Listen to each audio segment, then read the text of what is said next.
Okay. Thank you. Good afternoon, everyone. Sorry we're starting just slightly late. This is the Committee on Law and Government. We have attained a quorum. Vice Chairman, Councilman Green, Council President Clark, and appointed to the committee today, Councilwoman Blackwell. Let me just say before we start, we have a long agenda today with a lot of people who want to testify, and there may be more as the day goes on. I would ask everybody, particularly if you have written testimony, excuse me, to please, that will be submitted in its entirety, and if you could summarize your written testimony, we'd really appreciate it, so we don't have people sitting here for a couple hours waiting to testify, okay? So with that, Ms. Marconi, will you please read the title of the first bill before us today? Bill number 190083, an ordinance amending Chapter 20-1000 of the Philadelphia Code entitled Political Contributions and Expenditures to add and make changes to provisions regarding campaign contributions, contributions to transition and inaugural committees, and campaign finance disclosures, and making technical changes all under certain terms and conditions. Thank you. Our witnesses? Michael Cook.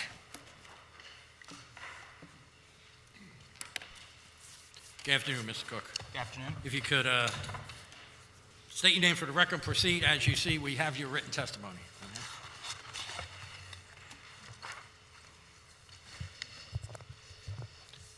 Thank you, Mr. Please. Chair. My name is Michael Cook. I am the Director of Enforcement for the Philadelphia Board of Ethics. Good afternoon to you and the Council President, Vice Chair Green, Councilwoman Blackwell. Thank you for the opportunity to testify on behalf of this bill. As you noted, the committee has the written testimony that we submitted last week, so I will briefly summarize that testimony and, of course, be happy to answer any questions that members of the committee may have. As explained in detail in the written testimony that I submitted, Bill number 10083 would adjust and clarify the reporting requirements required for large electioneering communication expenditures made by non-candidates, allow candidates to use a separate committee to raise and spend money for transition and inauguration to office. And 3, make several technical changes to the law. The board supports this bill and appreciates the opportunity to work with members of council to craft it. In the board's view, the proposed changes would be beneficial and are important to improve compliance with the law. I will note that this bill is slightly different from similar legislation that was introduced into council and came before this committee in the past couple of years. This bill would not make any changes to the timing of the contribution limits. They would remain on an annual contribution limit basis. So the purpose of this bill is just to close some gaps in the reporting requirements for dark money expenditures and to make other technical changes and improvements to the law. I believe that the Office of Council Member Green has circulated technical amendments that were recommended by the Law Department. I have had an opportunity to review those. They seem like good changes, and we have discussed them with the Law Department and agree with their suggestions. And you say they're basically technical changes? Yes, there's about 4 of them. They're really just in the way of clarifications to avoid any ambiguity. Okay. I will stop there and not go into any further detail, but again, happy to answer any questions members of the committee may have. Thank you. Councilman Green? Thank you, Mr. Chair. Mr. Cook, thank you for your testimony. From your perspective, can you just give a brief overview of the benefits of this legislation? Certainly. I think the most important thing is involving the changes to the law that Council made in 2015 to address the increase in new and non-traditional types of spending in the wake of the Citizens United case and its progeny. In particular, nonprofits or other non-political committee actors who spend money to influence city elections. And that 2015 legislation was very helpful in ensuring full disclosure of money spent to influence city elections, but it had a couple gaps in terms of the timing of the reporting and in the way that the requirements were structured. So this amendment would fill those gaps, make those technological adjustments to make it easier to meet the goal that was the purpose of the 2015 legislation, to ensure that full disclosure of such activity. When you say full disclosure of such activity, this legislation has been referred to in the past as a dark money bill. Can you explain what dark money is and how does it address disclosure concerns?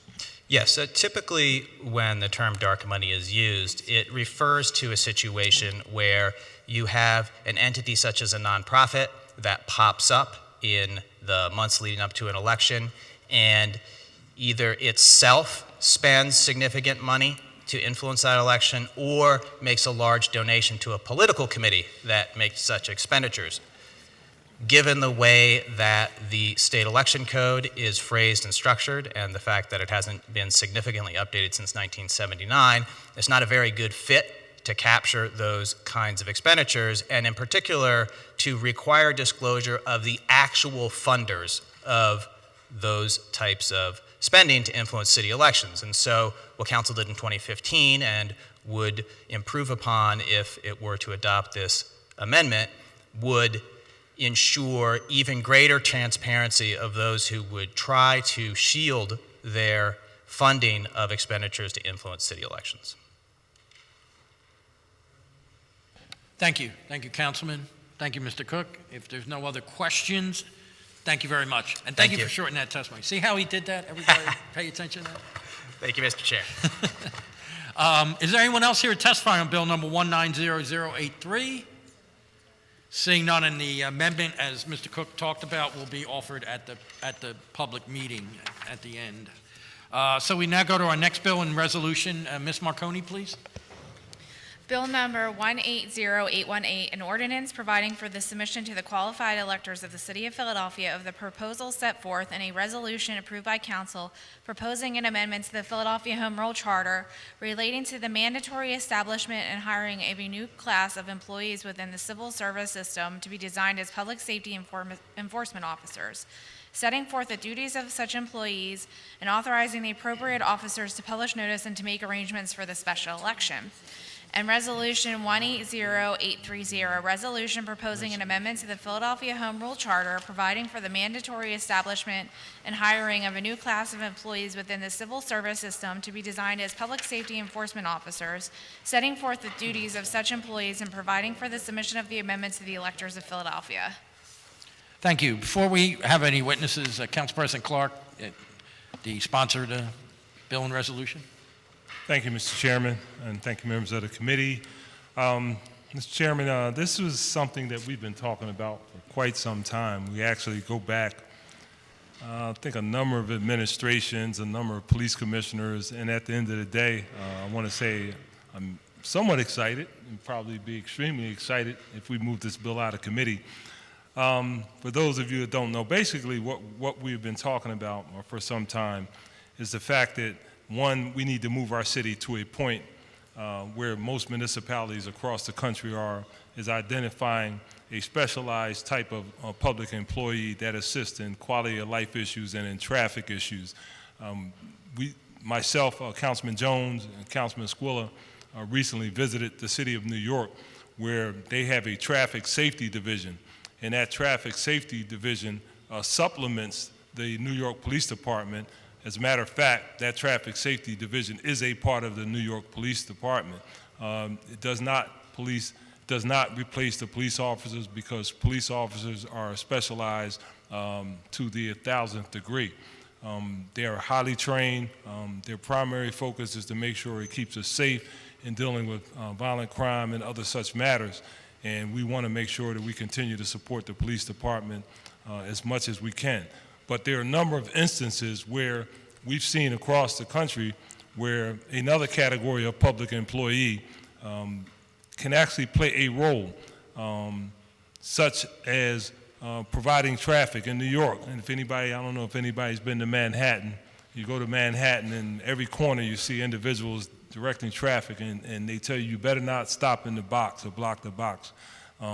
New York has probably tenfold the level of traffic that we have here in the city of Philadelphia, but they're able to manage that as best possible across the country, different locations. Baltimore has them for special events. So we've been moving towards having this category. You will see today in the testimony, we'll actually have a brief presentation, so I'll stop talking very shortly so you can see that.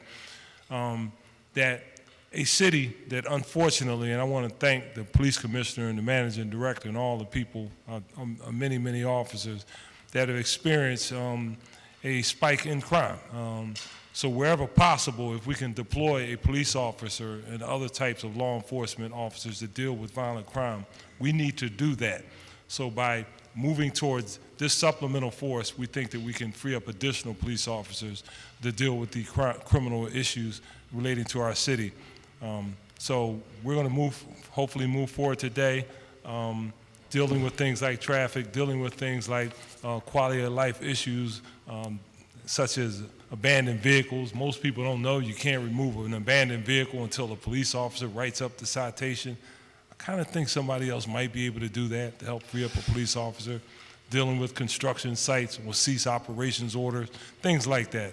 So, Mr. Chairman and members of the committee, we're hoping today, after the testimony, and I know we have a number of individuals here today that will support. And I want to say I have an amendment that we wanted to clarify some issues related to one of the organization's testimony today that we think speaks to some concerns about how those individuals are selected, who would the jurisdiction, and what department will be responsible for the implementation of such a program.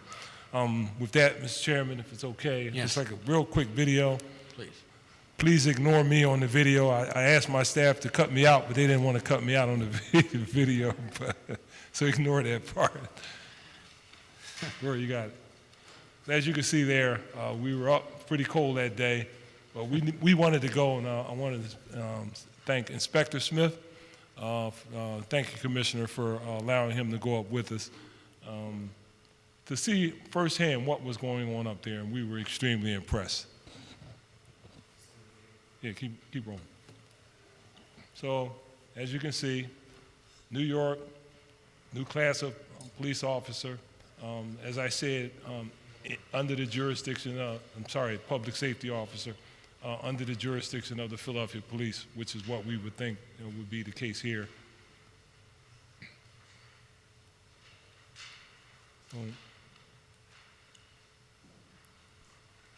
Slow down. I know young people are fast. We got to read. Some of us older people, it takes us a little longer to read. Okay. As you see, traffic enforcement and other quality of life enforcement, L&I violations, health department violations. Now these focus areas are based on what we've seen in Center City, University City, Manayunk, areas where there's a significant amount of traffic relating to universities, Center City always, and we've actually found since we started talking about that, there are actually other areas of concern. One of the things that we want to talk about, I don't know if this is in the slide, about our ability to fully implement Vision Zero, which was something that the city has been working on for quite some time, and the ability to help support that program, we believe having these public safety officers will enhance it even more so. As you see, these are the benefits.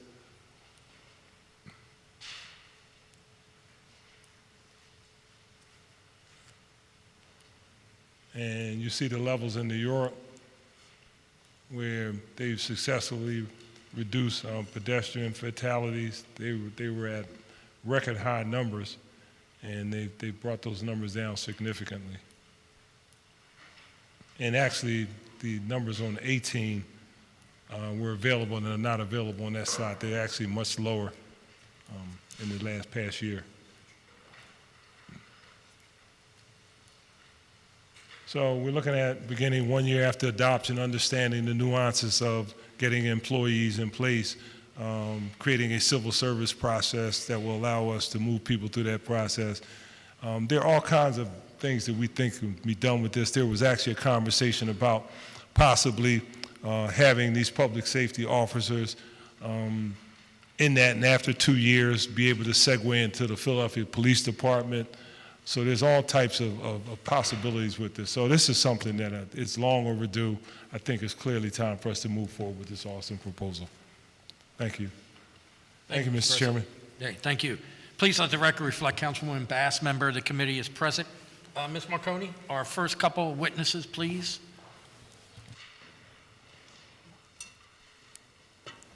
Brian Abernathy and Commissioner Richard Ross. Good afternoon, gentlemen. Good afternoon. Thank you for coming. Brian, if you want to go first, or whoever. State your name for the record and proceed, please. Certainly. Good afternoon, Chair Greenlee and members of the Committee on Law and Government. I'm Brian Abernathy, Managing Director for the City of Philadelphia, and I want to thank you for the opportunity to be here today. I'm going to summarize my testimony as instructed. I followed. The administration does support the proposed charter change. There are significant, but realizes that there are some challenges with the proposal. There are significant labor issues that we'll have to work out, as well as budgetary and operational questions that still need to be answered. There are also significant questions as to what level of enforcement authority these positions can exercise under state law if they are not sworn police officers. While I don't believe any of these questions are fatal to the proposal, they will require some time to address. And to that end, the Council President's amendment to the legislation will significantly help clarifying some of those issues and make the implementation of the Charter Amendment much more feasible. And thank you, Council President, for doing that. The amended language will also help align hiring decisions with the FY21 budget process, which would be helpful for planning on how staffing resources can be responsibly allocated to implement the intent of this proposal. We appreciate Council's commitment on these issues and look forward to working together to implement the proposal going forward. Thank you, and that concludes my testimony. Thank you. Let's hear from the Commissioner, please. Well, good afternoon, Mr. Chairman and other members, and I too will be very brief. I'll be testifying on this public safety officer position. As stated in the resolution, the duties of the new position will be to support the police department and to regulate the flow of traffic and support special events and providing other assistance as well. The goal of this position is to support and assist our uniformed officers. However, the creation of such a position will not only augment the capacity of the department to address traffic congestion and quality of life issues in our neighborhoods, it will also augment the capacity of all other enforcement agencies in the city. There are few. And so in my opinion, the enforcement officer position will create a synergy that will help us overall. And so I support the efforts to amend the Philadelphia Home Rule Charter to pave the way for the new civil service position. This concludes my testimony. Okay, thank you very much. Mr. Abernathy, just on your issue that there's some things to be worked out, as the Council President pointed out, it'll be a year before this actually, once we pass this. Yes, sir. So there'll be lots of time to work that out. And we very much appreciate the Council President's willingness to amend to that end. Okay, thank you. Any questions for these two gentlemen? As he's coming in, we heard him coming. The record will reflect that Councilman Jones, member of the committee, is present. Any, no questions? Okay. You were very convincing there, Joe. Thank you. Thank you all. And also, the record will reflect Councilwoman Gimm, member of the committee, is present. Ms. Marconi, our next, why don't we call 3 people up? Paul Levy, Randy Lobiasso, and Judy Applebaum.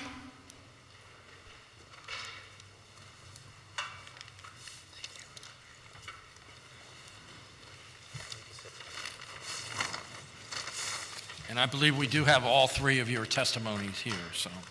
Okay. Ms. Levy, if you want to start out with us, please, identify yourself and proceed.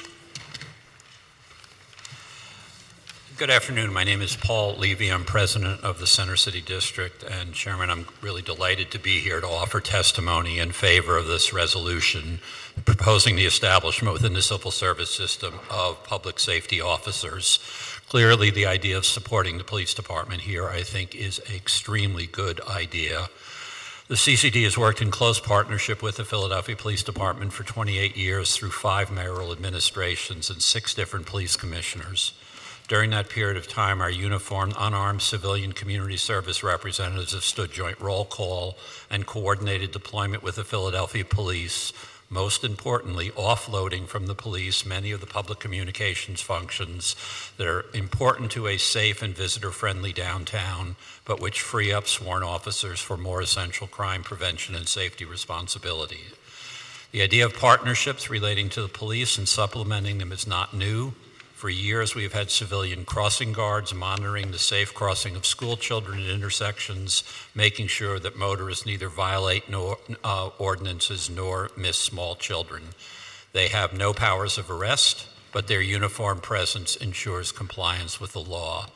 At this moment, the University of Pennsylvania is engaging civilians to prevent cars from blocking the box, encouraging pedestrians and patients with limited mobility to move safely through intersections in crowded areas around their hospital facilities. They have no powers of arrest, but their uniform presence encourages compliance with the law.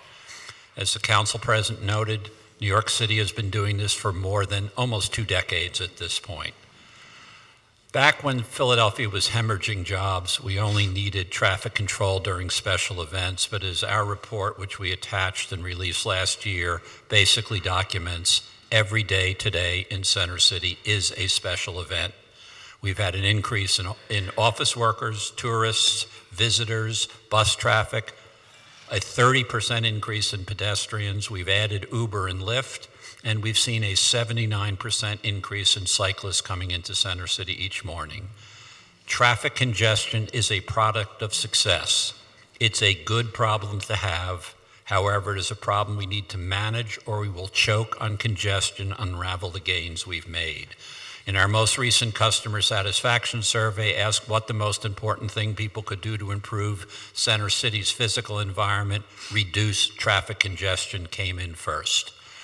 Now, there are many different camera technologies out there, but quite simply, there is nothing like a real live human being in a uniform who can answer questions, whose simple presence will deter illegal, inconsiderate, or just plain stupid behavior. Philadelphia needs police who can focus on important public safety issues. However, if we had 20 to 25 of these individuals in Center City, in University City, and other areas, it would clearly enable us to deal with bad behavior, whether it is a motorist, a truck driver, a bus driver, a cyclist, or a pedestrian. There are many functions that they can perform across the city, but performing this function, reducing congestion, is key to preserving jobs and growing our economy. Thank you. Thank you, Ms. Levy. I think, Ms. Labasso, you were mentioned next, or whoever would like to go next. Yeah. Okay, Ms. Applebaum. Oh, the record will reflect Councilman O, member of the committee, is also present. Yeah. Good afternoon, Chairman Greenlee and members of the Committee on Law and Government.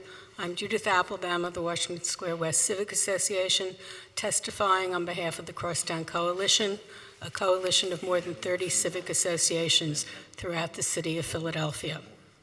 Thank you for the opportunity to testify this afternoon I believe this is a resolution, not a bill, 180818, which would change the city charter to create a new class of employees, public safety enforcement officers. The coalition members are very interested in this proposal, and we thank the council president for attending our January 28th meeting and discussing the proposal with us. There was much interest in this proposal, but before taking any position on behalf of our residents and businesses, we have questions. The resolution reads, providing such other assistance as uniformed police officers may require to enforce quality of life crimes, enforcing municipal code violations relating to quality of life in the city's neighborhoods. We find this language to be too broad and would request specifics on how quality of life crimes are being defined, as well as what the officers would be asked and allowed to do. Additionally, what kind of training will these officers receive, and who is ultimately responsible for overseeing and monitoring the behavior of these new officers? We look forward to continuing a conversation with the council on the establishment of public safety enforcement officers. We simply need more information. Thank you. Thank you. Then we'll have Mr. Labasso, and then we'll have questions. Please. My name is Randy Labasso. I'm Policy Manager of the Bicycle Coalition of Greater Philadelphia. Thank you for the opportunity to testify today. The Bicycle Coalition of Greater Philadelphia applauds Council President Clark for introducing Bill 180818 and for holding this hearing regarding making Philadelphia safer for all road users and to better deal with congestion for Philadelphians. One of the big transportation stories over the last few years in Philadelphia has been congestion and safety. As was reported in the Philadelphia Inquirer in January, Center City has added 16,558 jobs between 2008 and 2017. Nearly 7,000 vehicles a day travel Chestnut Street east of Broad, up 17% since 2011. And although Center City makes up 7% of Philadelphia's total landmass, it accounts for 42% of the city's jobs and about 80% of our tourism. Center City is generally considered one of the most walkable parts of Philadelphia, and based on our bike counts and the federal government surveys over many years, one of the most biked places in the city, and actually one of the most biked places in the entire country. Philadelphia is the largest share of bicycle commuters of any large city in the country, and the plurality of them head into Center City. They come from every direction. According to latest U.S. Census data, 7.3% of commuters in the greater Center City area get to work by bike. 8.1% of commuters in South Philadelphia are coming into Center City by bike. We're additionally seeing an increasing bicycle population in West, Southwest, and most interestingly to me, Northwest Philadelphia. Those numbers do not include college students or people who work from home but use a bicycle to get around the city. And between 2016 and 2017, as bicycling fell in cities like San Francisco, Los Angeles, and Austin, Texas, it grew in Philadelphia by 20%. While congestion is an issue in Philadelphia, from the cycling community's perspective, we look at this as a way to make our streets safer. We have data from New York City, Baltimore, Chicago, and Seattle to show that civilian officers have had a positive effect on the safety of pedestrians, cyclists, and motorists in those cities. There are streets in Center City at any time of day where you will find commercial or private vehicles parked in the bike lane. PPA data has shown a 173% increase in tickets for vehicles parked in bike lanes since 2014. And if you talk to any cyclist who navigates through the city on a regular basis, they will tell you it's not nearly enough. The Bicycle Coalition believes civilian officers could have a positive effect on congestion, safety, and could help enforce illegal parking, which more than anything slows down traffic and frustrates drivers, putting all road users at risk. As far as implementation goes, we believe incorporating bicycle safety courses and training modules can educate officers on the role cyclists and pedestrians play in overall traffic patterns and assist them in finding the best methods to ensure motorists, transit, pedestrian, and cyclists all feel safe. Additionally, bicycle safety courses can improve interest in biking safety and enforcement and remove misconceptions officers may have of cyclists. We have some concerns as well. During the implementation phase, we believe it's important to ensure, among other things, there are checks on civilian enforcement officers as it pertains to racial bias. There are examples throughout the country in cities like Tampa, Chicago, and actually across the river in Camden, New Jersey, where civilian and police officers have issued a disproportionate number of tickets for minor offenses in African American communities, which is something we need to make sure does not happen here when this is implemented. We agree all unsafe behavior by all road users, including bicyclists, should be addressed in this new enforcement effort. But we caution that cyclists should not be singled out for disproportional enforcement, such as we have seen in other cities. Education and enforcement must go hand in hand to send an important public safety message and the need for everyone to put safety over convenience. Thank you for the opportunity to testify, and I'm happy to take any questions. Okay, thank you. Before I recognize Councilman Jones, real quick. Ms. Applebaum, Yes. I think some of your concerns, you heard the council president say he has some amendments. Yes, we he's have not. putting in. We so have not been able to see. I don't know if you had a chance to see them yet, but okay. I think they may address, some of the issues. Mr. Labasa, real quick, certainly agree about the illegal parking and bike lanes and all. And you do say it in your last paragraph, but you also support if there are violations made by bicyclists, they should also be enforced, correct? Yes. Okay, all right, thank you. Councilman Jones. Thank you, Mr. Chairman, and thank you, Mr. President, for making this a priority for this council and the administration. We had an opportunity to go to New York and take a look at how New York City addresses some of the traffic concerns, and, some things are too much of a good thing. And as we grow exponentially, some of the unintended consequences are traffic. But I want you to know that it's not just Center City. Whether you're talking about South Philly or other parts of North Philadelphia. It goes all the way up into the 4th or the 8th district because of the increase in density and what I found to be true consolidation of things like Comcast. Comcast condensed a lot of their suburban offices and now are moving employees into their headquarters in town. In one extent, that's a great thing. We're getting wage taxes paid and things like that. That's wonderful. But the downside of that is whether you're coming through the 8th district, down through the 4th district, to go onto the drives, we experience what used to be a 2-hour rush hour is now a 4-hour rush hour. And the arteries that feed into it become choke points. And one of the things that we picked up on the Washington trip was that how they address it, and I'm going to use their metaphor, not mine, they cut the head off of the snake. And what that means, whatever is causing the congestion, they eliminate that. And then they cut the tail off of the snake. And what they do is divert traffic from the back end of the traffic jam to other arteries. And then they deal with the body of the snake to kind of move people into other arteries. We just left, and one of the reasons I was late, this is all the way up in Winfield. This is all the way up in Overbrook Farms. This is all the way up in Green Hill, where they're feeling the effects of this newfound growth. So I applaud the president for moving this forward, and hopefully we can negotiate some of the backroom politics of implementing this, but it's a time has come. And one other thing I will say that I remember from that trip, they had these rapid deployment groups. Remember that, Mr. President? Where when they got word of a jam, they sent out 5 or so traffic controllers to deal with that congestion immediately. All they did was rove around looking for congestion.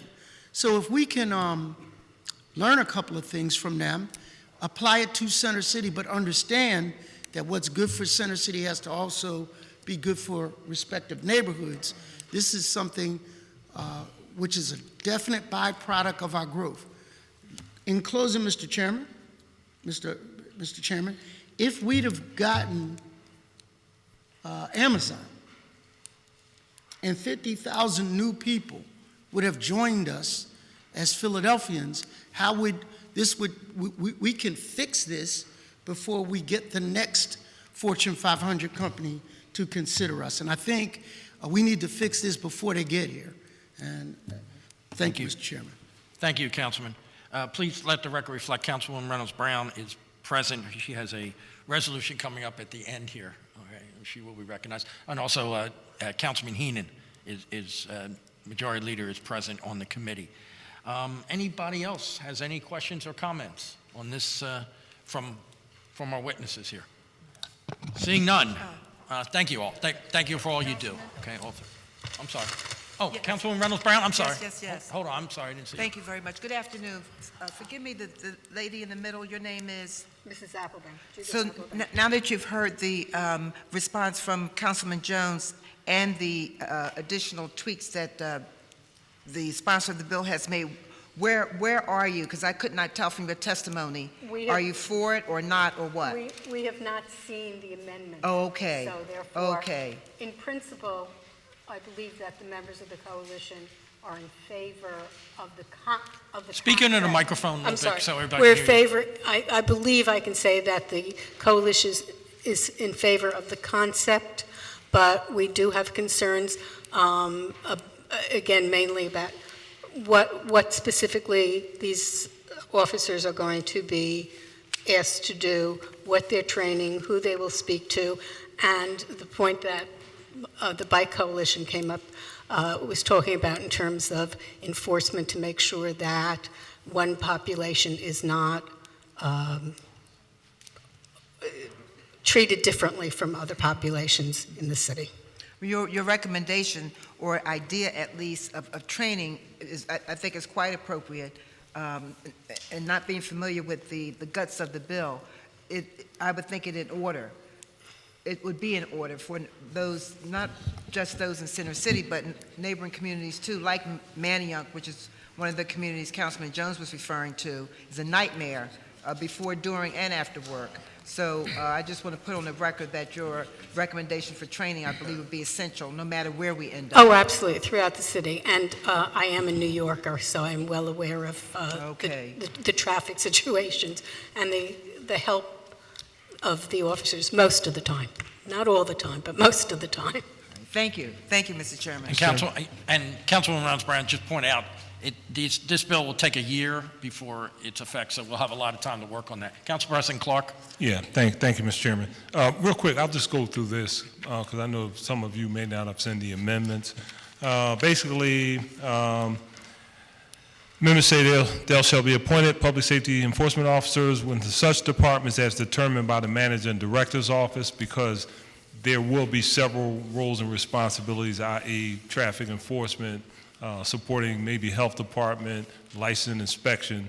So I think the manager and director and the law department work with us to determine that that's probably the best path, since the manager and director has responsibilities of all the service departments. Such assistance as uniformed police officers may require, i.e. those traffic enforcement will be under the police, and code provisions relating to quality of life in cities, neighborhoods, and carrying out such other related duties as the manager and director may determine or as otherwise provided by ordinance. A public safety enforcement officer shall not have authority to carry a firearm or to detain or arrest any person. A minimum number of such officers shall be established by the manager and director or as otherwise provided by the ordinance by such job classification as may be established pursuant to Section 7401 of this charter. In the event that such vacancies cause the total number of such officers, and particularly the classification below, that's a budget issue. We want to maintain a certain level. And at the end, the first job classification regarding public safety enforcement officers pursuant to Section 704 shall be established, and the examination created and administered for such number of positions established pursuant to, again, Section 103, public safety enforcement. So there shall be civil service employees. So at the end of the day, bottom line, the manager and director, who is the best entity responsible to determine how they should be deployed. And those roles and responsibilities will be set forth by the manager and director or that particular department that they fall under. I think that all the members of the coalition would be quite interested in how the enforcement officers can help with L&I, because that's a problem in all of our neighborhoods where we see L&I, they've been cited and nothing comes of it, or we can't get people out there to cite people. So I think that for us would be as interesting as having help with the traffic. Okay, we'll make sure that there's, Mr. Abernathy, the manager and director, was here. We'll make sure that we make whatever necessary meetings or public discussion to talk about the ultimate deployment of these officers. Thank you very much. Assuming because we do have the vote on the municipal election to vote for this. I don't want to assume anything. Thank you, Mr. Chair. Thank you, Council President. Again, thank you very much. Ms. Marconi, I think we have three more at least on the list. Reagan Cooper, Jeff Hornstein, and Yocasta Laura. Other than those individuals, anyone else here to testify on this bill and resolution? Okay, they'll be our final three. And we have the written testimony for all three of you. And we also have additional written testimony from AARP, from Mr. Bill Johnson Walsh, in support of the bill and resolution. Ms. Cooper, I think you were mentioned first. Please identify yourself and proceed. And we have your written testimony. Great. Okay. Good afternoon. Thank you for the opportunity to speak with you today. For the past 6 years, I've been the chair of the Friends of Gold Star Park, which is a small park located in South Philly, and a really wonderful space with a volunteer group that organizes many events, and we're looking forward to a remodel this fall. Unfortunately, most of you know our park because of the tragic death that occurred in January after one of our park volunteers asked another man to leash his dog. The death of Drew Justice was an extreme event, but the underlying tension about issues such as off-leash dogs, short dumping, failure to pick up waste, et cetera, is a very real problem in many communities. We have worked very closely with the police, with our councilmen, with Parks and Rec since this event to try and address these tensions, and I especially want to recognize the role that the police have played in coming out to the park and patrolling and engaging with the community. But it's unrealistic, of course, to think that the police can make this sort of thing a priority. We are very encouraged by the proposal, specifically the role that quality of life enforcement could play in our communities. We feel that the public safety officers would be well positioned to handle these issues, asking that they focus first on community education, to be followed up with fines for chronic offenders. So we wanted to make sure that these officers would have ticketing authority. We also have a couple of other concerns. The first, that our community is rapidly gentrifying, and we feel that implicit racial bias training is important to ensure that minority residents are not disproportionately targeted by any enforcement. And finally, we have an incredibly diverse community in our neighborhood, and we feel that these officers should be able to speak other languages in order to effectively communicate with the public. So we would like language ability to be a criteria that is prioritized in the hiring for this. Thank you very much for the opportunity to speak today. Okay, thank you, Ms. Cooper. Jeff, you want to go next? Good afternoon. Chairman Greenlee, members of the Committee on Law and Government. I'm Jeff Hornstein, Executive Director of the Economy League of Greater Philadelphia. Thank you for the opportunity to testify this afternoon on Bill 1080818. I'm going to be brief. I'm just going to summarize my written testimony, which is a few pages long. And this bill would change the city charter, as we know, to create a new class of employees, public safety enforcement officers, or PSEOs. Since the bill itself provides only limited details about the roles and responsibilities of the PSEO position, leaving much of the definition to the regulatory process, our testimony is mainly intended to raise questions that we believe ought to be explored. And as I mentioned, we've provided a 4-page briefing paper that lays out some preliminary research. First, as the proposal is framed, the PSEO position is aimed primarily at combating traffic congestion. We understand this is an important issue. I think Paul Levy made that very clear, as others have. Thus far, however, we've found limited evidence that the introduction of traffic enforcement agents alone has directly reduced the number of traffic incidents in the city. Our research suggests that only the combination of more broad infrastructure initiatives and more proverbial boots on the ground has directly affected traffic incidents. It should also be noted that this approach is a reactive strategy towards traffic mitigation. The most effective approaches we've found so far, again, and we've only done preliminary research on this, are proactive and entail reducing the number of vehicles on the street via congestion pricing, tolls, reducing public parking, incentivizing transit use, and other things. Second question, is the introduction of the PSEO position meant to reduce police officers' time handling quality of life issues?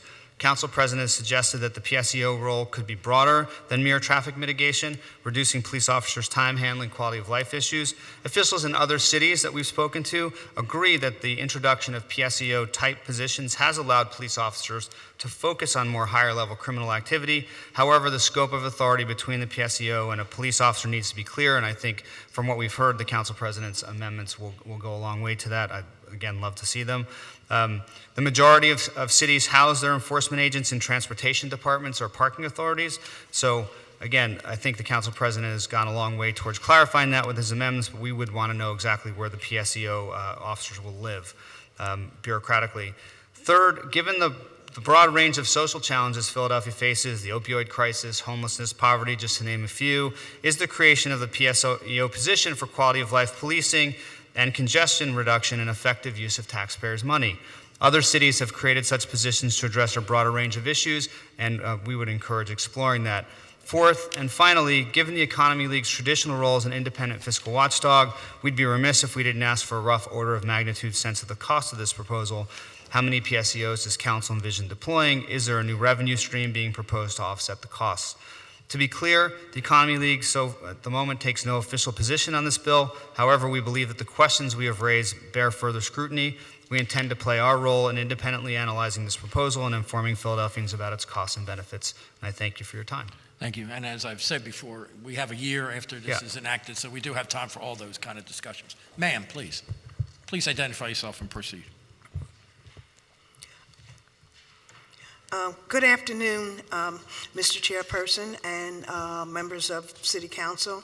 Thank you for the opportunity to be here today. My name is Marge Chance, and I serve as a volunteer for AARP, representing the 1.8 million members in the Commonwealth of Pennsylvania. AARP is concerned about the increasing number of crashes involving motorists, pedestrians, and operators of other forms of transportation in Philadelphia and believes steps must be taken to reduce the danger that Philadelphians face when moving around the city. We should not have to cross our fingers when crossing the street. The population of Philadelphia is undergoing significant changes. The diverse population of Philadelphia use many modes of transportation. Walking, driving, public transportations, and bicycles all help residents get to the places they need to be. But the safety of Philadelphia is being compromised by our fast-paced society. Distractions such as mobile devices take the attention of both drivers and pedestrians. Individuals in a rush to get to their destinations ignore traffic laws. The sheer volume of people trying to get from one place to another cause frayed nerves. The end result is increasingly dangerous situations for all Philadelphians. City Council has before it a proposal ballot questions that would ask voters to require the establishment of public safety enforcement officers. The purpose would be to assist the police department in maintaining a safe transportation environment. AARP's public policy supports such an effort. AARP urges the council to adopt the proposal for a ballot initiative to allow Philadelphians to vote on whether to establish the position of public safety enforcement officers. Such an action gives all residents of Philadelphia hope that our streets will all modes of transportation can become safer, and Philadelphia can make other steps closer to a goal of eliminating injuries and deaths from crashes to our streets. Thank you for your consideration, and I would be happy to attempt to answer any questions that you may have. Thank you. Thank you, Ms. Chance, appreciate it. And just to Ms. Cooper, the ridiculous situation of Mr. Justice just shows that what seems like a small issue can lead to tragic consequences. So it's important that we pay attention to all those what quote-unquote smaller things before they get bigger. So it's our sympathies to the whole community down there for that situation. Any questions or comments? Seeing none, thank you all. Thank you for taking your time to come down here. I didn't see anybody else that wanted to testify on this bill or resolution, so we're going to move on to our next bill and resolution. Ms. Marconi, please.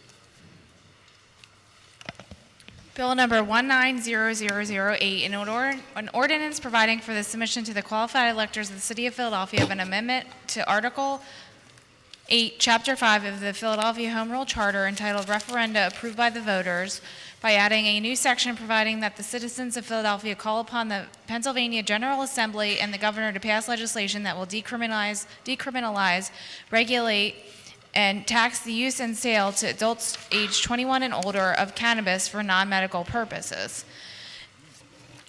And Resolution 190030, resolution submitting to the electors of the City of Philadelphia an amendment to Article VIII, Chapter 5 of the Philadelphia Home Rule Charter entitled Referenda Approved by the Voters by adding a new section providing that the citizens of Philadelphia call upon the Pennsylvania General Assembly and the governor to pass legislation that will decriminalize, regulate, and tax the use and sale to adults aged 21 years or older of cannabis for non-medical purposes. Our witnesses. Julie Wertheimer. Ms. Wertheimer here? Oh, there she is. Okay. And I think we have just two more? Three? Okay. We'll call a second panel. We'll call a second panel after Ms. Wertheimer, okay? Good afternoon, how are you? Please identify yourself and proceed. Julie Wertheimer, Senior Director, Office of Criminal Justice, Managing Director's Office. Proceed, please. Good afternoon, Chair Greenlee, Vice Chair Green, and members of the Committee on Law and Government. My name is Julie Wertheimer. I'm Senior Director of the Office of Criminal Justice and the Managing Director's Office. I'm here to testify on behalf of the Managing Director's Office on Bill number 190008 and Resolution number 190030, providing for the submission to the qualified electors of the City of Philadelphia of an amendment to Article VIII, Chapter 5 of the Philadelphia Home Rule Charter entitled Referenda Approved by Voters. As a council member, as you know, Mayor Kenny was instrumental in leading the 2014 effort to decriminalize small amounts of marijuana here in Philadelphia. In addition, the administration was supportive of this council's recent passage of Bill number 180699, which amends Chapter 10-600 of the City Code to include a new section 10-615 entitled Disorderly Conduct and Related Offenses, and Chapter 10-2100 entitled Marijuana Possession to provide for certain additional offenses to be enforceable by civil penalties, all under certain terms and conditions. One of the intents of this bill is to also decriminalize certain additional low-level public conduct offenses in public places, including purchasing or attempting to purchase a small amount of marijuana. With the goal of the MacArthur Safety and Justice Challenge grant, as well as many of our other collaborative efforts to safely reduce Philadelphia's local jail population, the Office of Criminal Justice, along with its criminal justice partners, continues to explore additional methods or strategies that will allow for the maintenance of public safety while reducing the flow of individuals into the criminal justice system and addressing racial disparities that persist within the system. The decriminalization, regulation, and taxation of marijuana statewide would certainly further facilitate these goals. Thank you for the opportunity to testify. I'm happy to answer any questions you may have. Yeah, Ms. Wertheimer, just for the record, just so we're clear here, and Councilwoman Bass brought this up on the side here. The bill we did it actually decriminalize? What it basically said, a small amount of marijuana was what, then a code violation? Is that? A civil code violation, Civil yes. code violation, but it didn't decriminalize marijuana, right? It moved the possession of small amounts of marijuana into something for which you could receive Small a amounts, civil okay. But I code mean, violation. not to Yes. nitpick words, but it didn't decriminalize all marijuana. No. Okay, all right. I just want to be clear Right. on the record. And is there any concern that a ballot question like this confuses people because it makes it sound like we're doing something that, I mean, it does say calling on the legislature, so that's a little bit clearer, but, you know. I don't think I'm in the position to speculate about Okay. what the electors of Philadelphia might read this. Oh, okay, all right, okay. a That's a good way to say it. I have a point of information. Councilman O, yes. For clarity's sake, because I Yeah. think it is important to be clear, the city has no ability to decriminalize. Right. That is a state issue, is our state legislator here. So I find it difficult when we say decriminalize. I think what we've done is we've said that it would be a fine, but decriminalization indicates to people that they could not be arrested, but they can be, and they are prosecuted for that regularly. Thank you. Okay, all right, thank you. Yes, I think we want to make that clear, you're right. Any other questions or comments for Ms. Wertheimer? Seeing none, thank you. Thank you for coming by. Ms. Marconi, I think we have 3 other witnesses, please. Donna Ross, Jordan Brown, and Justin Ivy. And other than these 3 individuals, anyone else here to testify on this bill and resolution? Okay, very good. Ms. Ross, I think you were mentioned first, so please identify yourself for the record and proceed. Yes, good afternoon. Thank you very much for allowing me this opportunity to testify before the committee. My name is Donna Ross. I was an unsuccessful applicant in the last round for a grower-processor application with the state of Pennsylvania. I took the state at their word that they were going to really give a consideration for diversity, and I put together a predominantly all-black team with a mixture of diversity of men and women for capitalization purposes, along with employment and management, along with ownership purposes. We were not successful, and that's okay. However, I am very, very pleased that the council is considering Bill 190008 and Resolution 190030 to allow for a ballot initiative to change the home rule charter to allow for decriminalization, and I take Councilman O's statement, taxation and regulation and sales for non-medical use for citizens and persons of 21 years of age or older. I think that there are ways to maybe deal with your legalization or your decriminalization issue. Other cities across this country, including Oakland, San Francisco, LA, none on the East Coast that I'm aware of, but I did suggest it to the mayor of Newark, that there is a way for the city to allow for possession without fines and not necessarily couch it as decriminalization. There are also those DAs across those cities are now expunging records for cannabis-related offenses across the board in light of the disparity that has been shown and proven that people of color are more likely to be charged and serve criminal sentences for cannabis possession compared to their counterparts, their non-people of color counterparts or white people. I'll just break it down. But at any rate, I would like to say that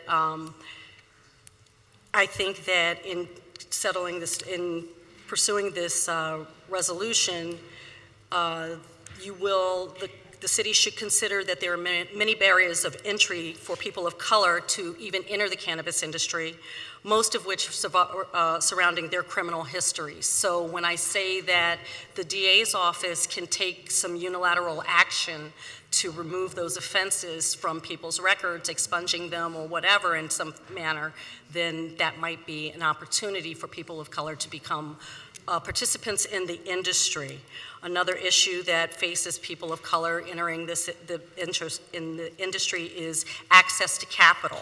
However, that doesn't necessarily mean it's a complete and total barrier to people of color, because there are ancillary businesses that don't require $10 million to get involved, that people of color can become part of, such as in transportation, secure transportation and delivery, packaging, things of that nature. And so I do think that it is an opportunity for us to correct some socioeconomic and instill some restorative justice when it comes to cannabis and the demonization, as it has happened mostly in communities of color. I think that with significant patient community law enforcement education initiatives, that the citizens of Philadelphia will become completely comfortable with cannabis use, even from a non-medical standpoint, because cannabis use can be used every day, such as CBD, which is a non-psychoactive, as a nutraceutical. So, which is a. And lastly, I would applaud organizations like DACO and have the committee consider, as I said, new opportunities to build industries, cafes, consumption lounges, things like that for people in the city of Philadelphia, their business opportunities, small business opportunities that can be accomplished and help. Thank you. Thank you. Okay, thank you. Before you go, just for the record, Councilwoman Parker, who is a sponsor of the next bill and resolution we're going to take up, is present. Did you want to say anything on this bill or just? No, okay, all right. Sir, please identify yourself and proceed. Yes, my name is Jordan Brown. I am the operations manager at Herbology Dispensary located in the South Philly Passyunk location. Overall, I will be managing 3 dispensaries when it's said and done, going into Morden near Springfield, King of Prussia, Passyunk. The company that I work for actually holds the most licenses here in Pennsylvania. We've recently acquired double the amount of licenses and will be employing, when it's all said and done, upwards of 100 different people here in the state, and growing. Let me start by saying that I work for a company that I believe to be inclusive to all walks of life. The company is fast growing, represented in multiple states, and I believe it to be a great example of diversity. I myself have staffed many individuals knowledgeable on the topic of medical cannabis and its uses here in Philadelphia and in Chicago. There are, however, barriers that have been built into the system that prevent me from hiring the most knowledgeable candidates. These same barriers prevent the most afflicted patients from entering the program as well. I have seen patients turn to the street because of background checks, product costs, and the false rhetoric that they will lose the right to bear arms. I've seen doctors charge upward of $300 every month to fill a prescription of medicine they know nothing about, nor have I ever seen an actual doctor's prescription. The cannabis industry has been hypocritical as a whole across the country. We have taken a plant that heals people unaltered, persecuted millions for its use, manufactured poison as a replacement, and then when we discovered we could not do God's work, we raised the price and made it medically available. That is a synopsis of hundreds to thousands of years, and today we follow that precedent. We follow that precedent by where dispensaries are placed. We follow it by giving the keys to the program to dirty doctors and to the wealthy. And we follow it by turning a blind eye to the incarcerated in a country with the highest prison population, where prisons can turn a profit. Today, Pennsylvania is in a prime position to start to right the ship, and I implore you to move toward progress. Thank you. Thank you. Mr. Ivy, and then we'll have any questions. Good morning, council members. My name is Justin Ivy. I'm the owner and COO of Medicinally Jointed, a medical cannabis wellness center based in South Philadelphia. Thank you, on Government Committee, for allowing me to speak here before you. And thank you for deciding that the time is now to continue discussion about cannabis in Philadelphia. I'm here to testify in support of Bill 190008 from both a medical and recreational perspective. This marks a moment in history, not only because of the progressive stance we take by sitting here pondering the question of place and force legislation that speaks to the legalization of cannabis, but also what that looks like in this state in terms of regulation and how the state can and will utilize taxes garnered from such sales. I'm invested in this progress because we have an opportunity and obligation to get this right the first time. Cannabis decriminalization and regulation for adult use in America has become more a question of when it will become legal for adults, not if it will become legal. To date, there are 33 states that have a medical cannabis use, and 10 states, along with Washington, D.C., that has recreational use legislation on the books.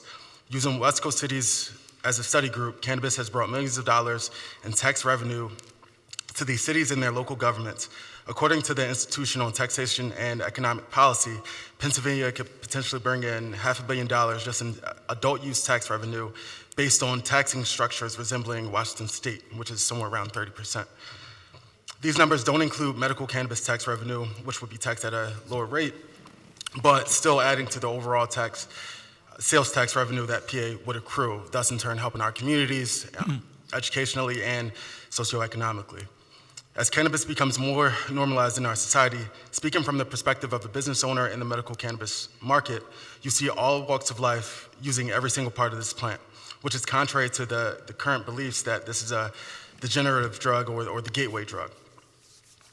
I would hope that this resolution, once approved, would expand the conversation to banking, social equity, and to education and research. As a black male who grew up just a few minutes away from here in North Philadelphia, I've seen firsthand the atrocities and discrimination that plague the black and brown communities for simply having small amounts of cannabis, smelling like cannabis, or simply by having something that could be called paraphernalia of cannabis. Because cannabis plant is not fully accessible, we run the risk of treating medical conditions incorrectly and continue to criminalize black and brown communities disproportionately for something that has been found to have medical effects and benefits. Being able to have this question on the ballot is important and necessarily start to the solution of an issue that needs to be addressed on the federal level as well. Thank you. Okay, thank you all. Just one thing, I'm not trying to play semantics here, but Ms. Ross, I think you did say that if this passed, this would amend the charter to allow for the legalization. It would not do that, if I heard you right. I'm sorry? Because what this would do is calling upon the state legislature to pass such legislation. If this question passes in and of itself, it does not legalize. I think that you would have to maybe address just couching that language a little differently, yes. I'm sorry, what was that? I'm a lawyer, so you can just write it No, a I little know, differently I know. to get to No, I'm the just same saying, I point. want to Yeah. make it clear that this, in and of itself, if this question passes, does not legalize cannabis in the city of Philadelphia, No, right? right. Okay, all right, just want to make that clear, because that could be somewhat confusing. Councilman Green?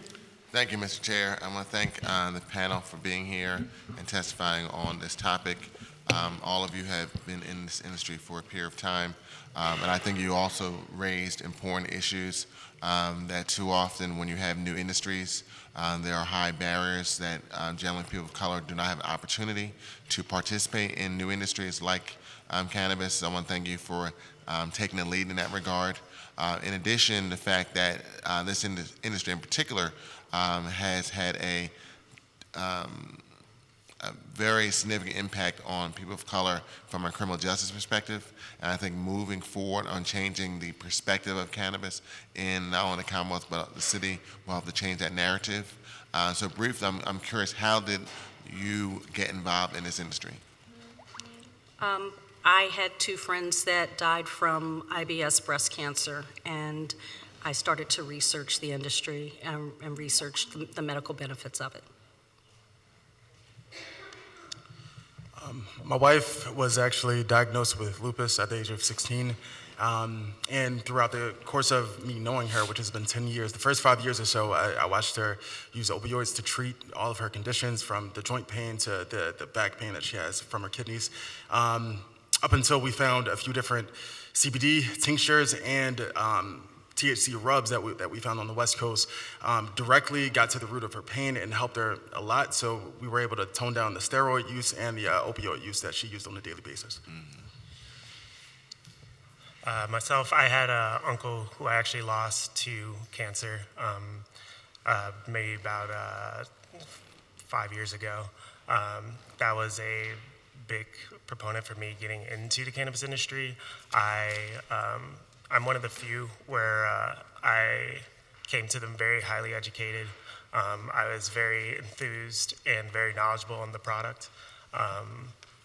It is something that I believe has an unlimited source of potential to help many, and that is what pushes me. Honestly, spreading the word and being an advocate and letting people know that this is here and that it can help. Right. And your experiences are kind of somewhat similar to my first knowledge of cannabis industry. All of you talked about first learning about the benefits as a result of someone, either your friend or a loved one or someone in your family that had a health issue and traditional forms of medicine was not working, and you were able to use an alternative form of medicine to reduce the pain and to deal with the pain in a better, more holistic way, as opposed to using opioids. From my perspective, when I was the board president of Center in the Park, and I was surprised and shocked to learn about some of my members were communicating with their friends in other part of the country and talking about how they were using CBD and other types of medications to help them with their own ailments. So that was, and I think most people, when you hear about cannabis, their introduction is often from a perspective of a healthcare dynamic that they were not able to use traditional medicine to resolve, and were able to use this from a medical perspective. And so I think getting that word out will be helpful to educate more and more people about the benefits of this type of medication. I agree. Thank you, Mr. Chair. Councilwoman Reynolds Brown? Yes, I appreciate you asking that question, Councilman Green. I'm always curious, too, as to what triggers and motivates citizens to come and register your voice. So I thank you for your stories. I'm particularly interested and struck by the young man in the middle. It makes my heart sing when I see young people who are paying attention and then step up in a very demonstrative way and show up to do and testify in the way that you have. It gives someone of my generation lots of hope. Thank you very much. I appreciate it. Thank you. Since I'm the same generation, I agree. Any other questions or comments? Seeing none, thank you. Thank you all for coming by. Thank you for having us. As I understand, there's no one else to testify on this particular bill and resolution. So we're going to move to the next one. Ms. Marconi? Bill number 102, an ordinance providing for the submission to the qualified electors of the City of Philadelphia of an amendment to the Philadelphia Home Rule Charter, calling on the General Assembly to provide for decent living wage, as approved by resolution of the City Council, fixing the date of a special election for such purpose, prescribing the form of ballot question to be voted on, and authorizing the appropriate officers to publish notice and make arrangements for the special election. And Resolution 190115, resolution proposing an amendment to the Philadelphia Home Rule Charter, calling on the General Assembly to provide for a decent living wage and providing for the submission of the amendment to the electors of Philadelphia. Thank you. Before we have any testimony, Councilwoman, did you want to say something first, or, okay. Councilwoman Parker? Thank you, Mr. Chairman. Mr. Chairman, I was proud to join with my council colleagues, Councilman Squilla, Councilwoman Reynolds Brown, in working directly with our mayor, Jim Kinney, and his administration in introducing this legislation, because far too often the voices of Philadelphians as a collective is not heard at the state level. I do want to affirm your comments, Mr. Chairman, about the previous resolution, so that everyone is clear that this resolution that we have introduced is in effect non-binding, because we as a city of Philadelphia do not have the authority to increase wages. That can only occur at the state level and at the federal level. However, this legislation will, in essence, sort of affirm what our governor, and I'm proud that our Governor Wolf has once again made this a priority during his budget address, and make sure that it's on the agenda during ongoing budget negotiations. This legislation will put the following question on the May 21st ballot. Shall the Philadelphia Home Rule Charter be amended to call on the General Assembly to either increase the Pennsylvania minimum wage now so that it reaches $15 an hour in stages by 2025, or allow the city of Philadelphia to itself provide for a decent family-sustaining living wage for working Philadelphians. With such a question, we shall allow the citizens of Philadelphia to formally weigh in on a state-level policy issue. For those of you in this room who may not know, Pennsylvania's minimum wage of $7.25 an hour has been unchanged for the past 10 years, while cost of living has risen more than 13% since 2009. And Mr. Chairman, I know you will appreciate this. In preparation for the introduction of the resolution, we communicated with our Department of Revenue so that we could get a clear snapshot of what were the actual occupations of folk who would fall under this minimum wage category. And we heard cashiers, nursing and home health aides, cooks, retail salespersons, personal care aides, food prep workers, janitors and building cleaners, child care workers, laborers and freight, stock and material movers, security guards, teaching assistants, and one that really reigns supreme for me, and you haven't heard me speak publicly about this. It's housekeeping cleaners, Mr. Chairman, and the reason why this is important to me, many people who are watching at home, maybe you've seen this movie called The Help before. The Help. And all of the matriarchs in my family, Mr. Chairman, they were the help. They just didn't wear uniforms. And as I watched my grandmother, my Aunt Vi, and aunts in my family do this work, when they got old enough, Mr. Chairman, and they could no longer do the work, there was no retirement security for them. There were no formal health care benefits for them, because first, they got paid under the table. And there was no 32BJ there to help provide them with any worker security and or economic protections. So it is with that in mind that I want to specifically thank those who are here today. I know Kevin is here, and Gabe Morgan from SEIU, Pat Eiding, the president of the AFL-CIO, Sam Ward Reed from Unite here, and Kate Esposito from Power. Raising this minimum wage is not a new idea. And while I love for us to be able to say that Pennsylvania will be a leader on this issue, we are well behind other places. Currently, 31 states and 41 cities in the U.S. have minimum wage levels higher than the federal minimum wage of $7.25 per hour. Furthermore, we should also acknowledge and lift up our local employers like Jefferson.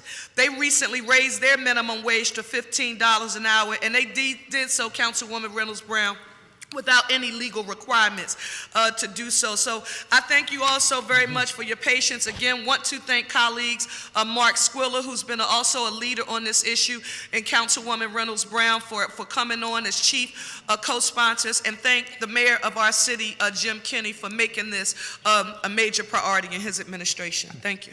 Thank you, Councilwoman. I think it's hard to argue that $7.25 an hour in Philadelphia these days is borders on the ridiculous for a minute. In fact, it probably crosses the border of ridiculous for, to really live on. So, thank you. Ms. Marconi, our first witness, please. Rich Laser.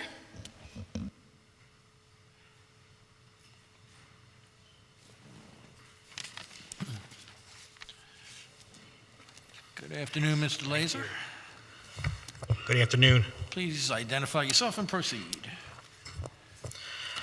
Good afternoon, Chair Greenlee and members of the committee. My name is Richard Laser, and I'm Deputy Mayor for Labor for the administration. I want to thank you for the opportunity to appear before you today to testify on Bill number 190102 and Resolution number 190115. Together, this bill and resolution authorize an amendment to the city charter that calls on the General Assembly to raise the minimum wage for all employees within the Commonwealth to $15 an hour by the year 2025. Philadelphia is already leading the way on this. Just last year, Council passed and the Mayor signed an increase raising the wage standard on city contracts to $15 an hour by 2023. This bill and resolution before you today would seek to extend that minimum wage to all private sector employees. This is a critically important step because for far too long, the federal minimum wage has set people up to fail. We see this truth in our communities every day where friends and neighbors work hard but constantly struggle because you can't simply afford to pay your bills, pay your rent, and raise your kids on $7.25 an hour. A $15 an hour wage would help make a world of difference. With this in place, we will finally see hardworking Philadelphians from across our city be able to climb out of poverty. However, it is important to note that due to the state preemption, the City of Philadelphia cannot, under its own authority, implement this minimum wage increase. To address this limitation, Bill number 190102 and Resolution number 190115 allow for two outcomes. First, they call upon the state legislature to raise the statewide minimum wage to $15 an hour by 2025. If this occurs, no further action would be needed by the City of Philadelphia since our minimum wage would rise in step with the state minimum wage. Secondly, if Harrisburg declines to update the minimum wage statewide, this bill and resolution call on Harrisburg to exempt Philadelphia from the state's minimum wage uniformity requirement and allow us to independently raise the minimum wage within the city limits. Written into Bill number 190102 and Resolution 190115 are a legal framework that would allow the City of Philadelphia to raise the minimum wage to $15 an hour if that authorization is granted by the legislation. The Kenney administration firmly believes that this is a question of economic equity for all Pennsylvanians. There are about 50,000 Philadelphians currently earning $7.25 an hour, but our residents make up just a fraction of the 400,000 or so citizens across the Commonwealth who struggle daily under this poverty wage. The first and best answer is that our elected officials in Harrisburg come together to lift all boats and raise the minimum wage for every hardworking Pennsylvanian, barring that the City of Philadelphia requests the freedom to do so on their own and stands ready to raise the wage for our own residents the moment Harrisburg grants that authorization. On behalf of the mayor and the entire administration, I'd like to thank Councilmember Parker for introducing Bill number 190102 and Resolution 190115 and extend our thanks to all the council for your consideration on this vital issue. At this time, I'll be happy to answer any questions you may have. Thank you. Thank you, Mr. Laser. Any questions or comments for Mr. Laser? Seeing none, thank you. Thank you. Hanging in here with us. Ms. Marconi, guess what we call panel people? Gabe Morgan, Pat Eiding, Samarit Malaku, and Kate Esposito. Okay. Other than the four witnesses just called, is there anyone else here to testify on this bill and resolution? Guess not. Okay, very good.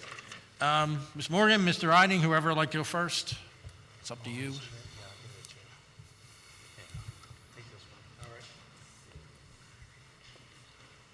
Hello? Mr. I'll Riding, why don't you start. go? Why don't you go? Identify yourself and proceed, please. Good afternoon, Chairman Greenlee Good afternoon. and members of the committee. I am Pat Eiding, President of the Philadelphia Council, AFL-CIO. I'm here on behalf of 150,000 union women and men in Philadelphia.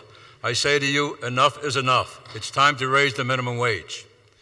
This bill, Resolution 190115, comes at a time when there is finally some appetite among the state Senate Republicans to raise the minimum wage. I'm glad they're finally listening to working people, and I believe this resolution is a good way to show them that we're ready for a raise in Philadelphia. While I know that some of the business community claim that the minimum wage is only paid to teenagers starting their first summer job, the truth is that 75% of low-wage workers are over the age of 20, and that the majority of low-wage workers are the sole provider for their household. Minimum wage is a poverty wage. Even if you're working 40 hours a week, making $7.25, you are still living in poverty. Philadelphia leads on low-wage workers' issues, from paid sick leave law, wage theft protection, and recently the Fair Work Week law. Philadelphia continues to lead on ways to enhance the lives of low-wage workers. I have to say it's a little embarrassing that our state is lagging behind all 6 of our bordering neighbors on this issue. Let's pass this resolution so that the city as a whole can tell our legislators in Harrisburg it's well past time to raise the minimum wage. You can count on the Philadelphia Council AFL-CIO to continue as your partner as we work together to raise wages for thousands of people in our city.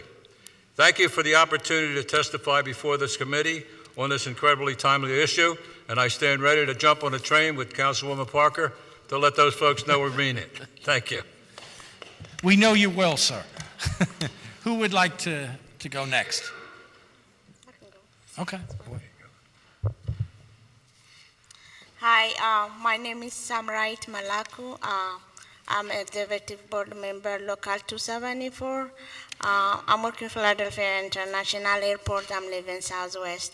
When I was working like 2012, starting, I work in Oban Pain, and also I'm working 2 jobs. Like I'm struggling when I started, like I sending home early, and then I work a 4-hour shift. I don't have any to pay my bills on buying any food. My health is really complicated because I cannot afford anything and I cannot get on my medication to get on time bills, everything. So right now, like we are for our leaders and then organizer, we organizing the Oban Pen the last 3 years, and then we fight and we won, but still my life is, I get like before 850, now I got 1150, which is a little bit changed, but still struggling because we still fighting for $15 an hour, but we want like the other workers out of Philadelphia International Airport, which is they work different fast foods anywhere, but we want them included with us. They could get paid. Now minimum wage $7.25. We want them like included with us. The one we get right now get paid. We want them the same thing we get paid, because they don't get enough paid. Like they make $18,000 a year. That's not enough. My brothers and my sister out there, like, is really struggling their life right now.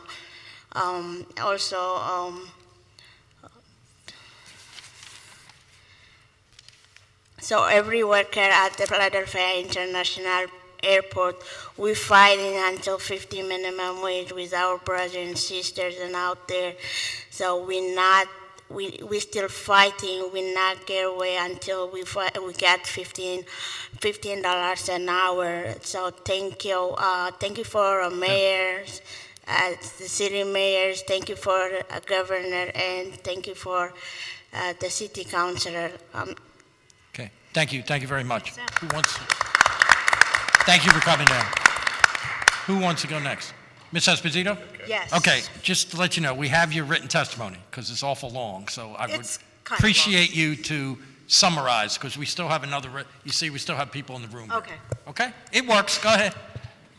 You can hear me now? Yes. Okay. So my name is Kate Esposito, and I'm co-chair of Power's Economic Dignity Team. So we are an interfaith social justice organization within 50 member congregations in the Philadelphia metro area with affiliates here in central and northeastern Pennsylvania, and I am a member of the Philadelphia Ethical Society, a humanist congregational member. So thank you for Councilwoman Parker for these resolutions. The poverty in Philadelphia is crushing, as we all know, and I'm sure that you all know the statistics. So but these are important because I haven't heard them mentioned here yet today. Some of the median wages of folks who are working in the Philadelphia Metro Division, that's Philadelphia and Delaware County, according to the Bureau of Labor Statistics, 2017. For preschool teachers, $13.12. Security guards, $12.44. Child care workers, $9.74. Fast food cooks, $9.79. Maids and housekeeping cleaners, $12.93. Janitors, $14.17. And home health aides, $12.35. These workers alone comprise nearly 74,000 people. So I wanted to call your attention to this recent article in the New York Times called "Dollars on the Margins," and let you know about one of the workers that is cited in this article. And so he is, his name is Julio Pace from Emeryville, California.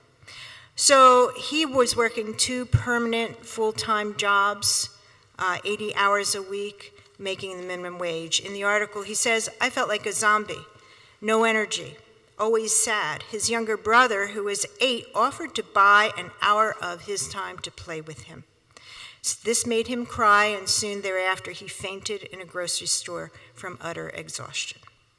Then he became a Fight for 15 activist, and in May of 2015, the Emeryville City Council voted to go to $16 by July 1st, 2019.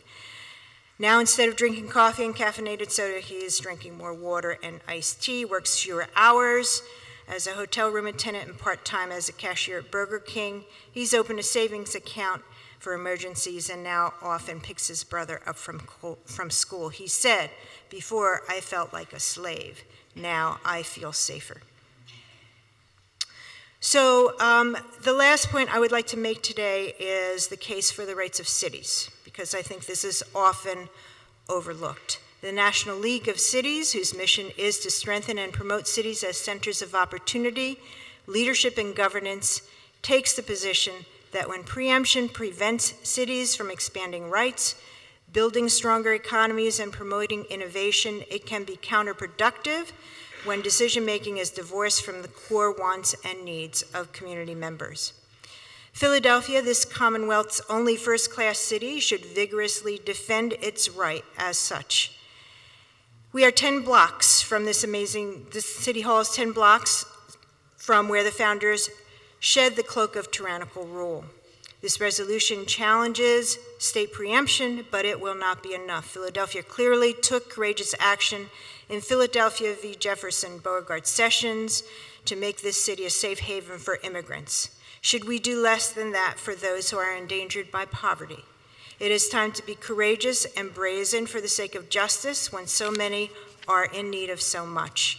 If we are truly the city of brotherly love and sisterly affection, then we should prove it and contemplate a legal challenge to the feckless and cold authority of this Commonwealth.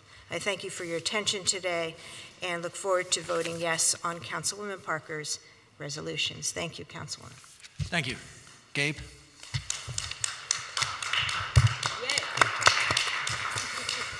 So I will I'll be brief. I'd like to start just by respectfully... Just state your name, Gabe. My name is Gabe Morgan. I'm the president of the SEIU State Council for Pennsylvania. I'd just like to start briefly by reminding council where the Fight 15 came from.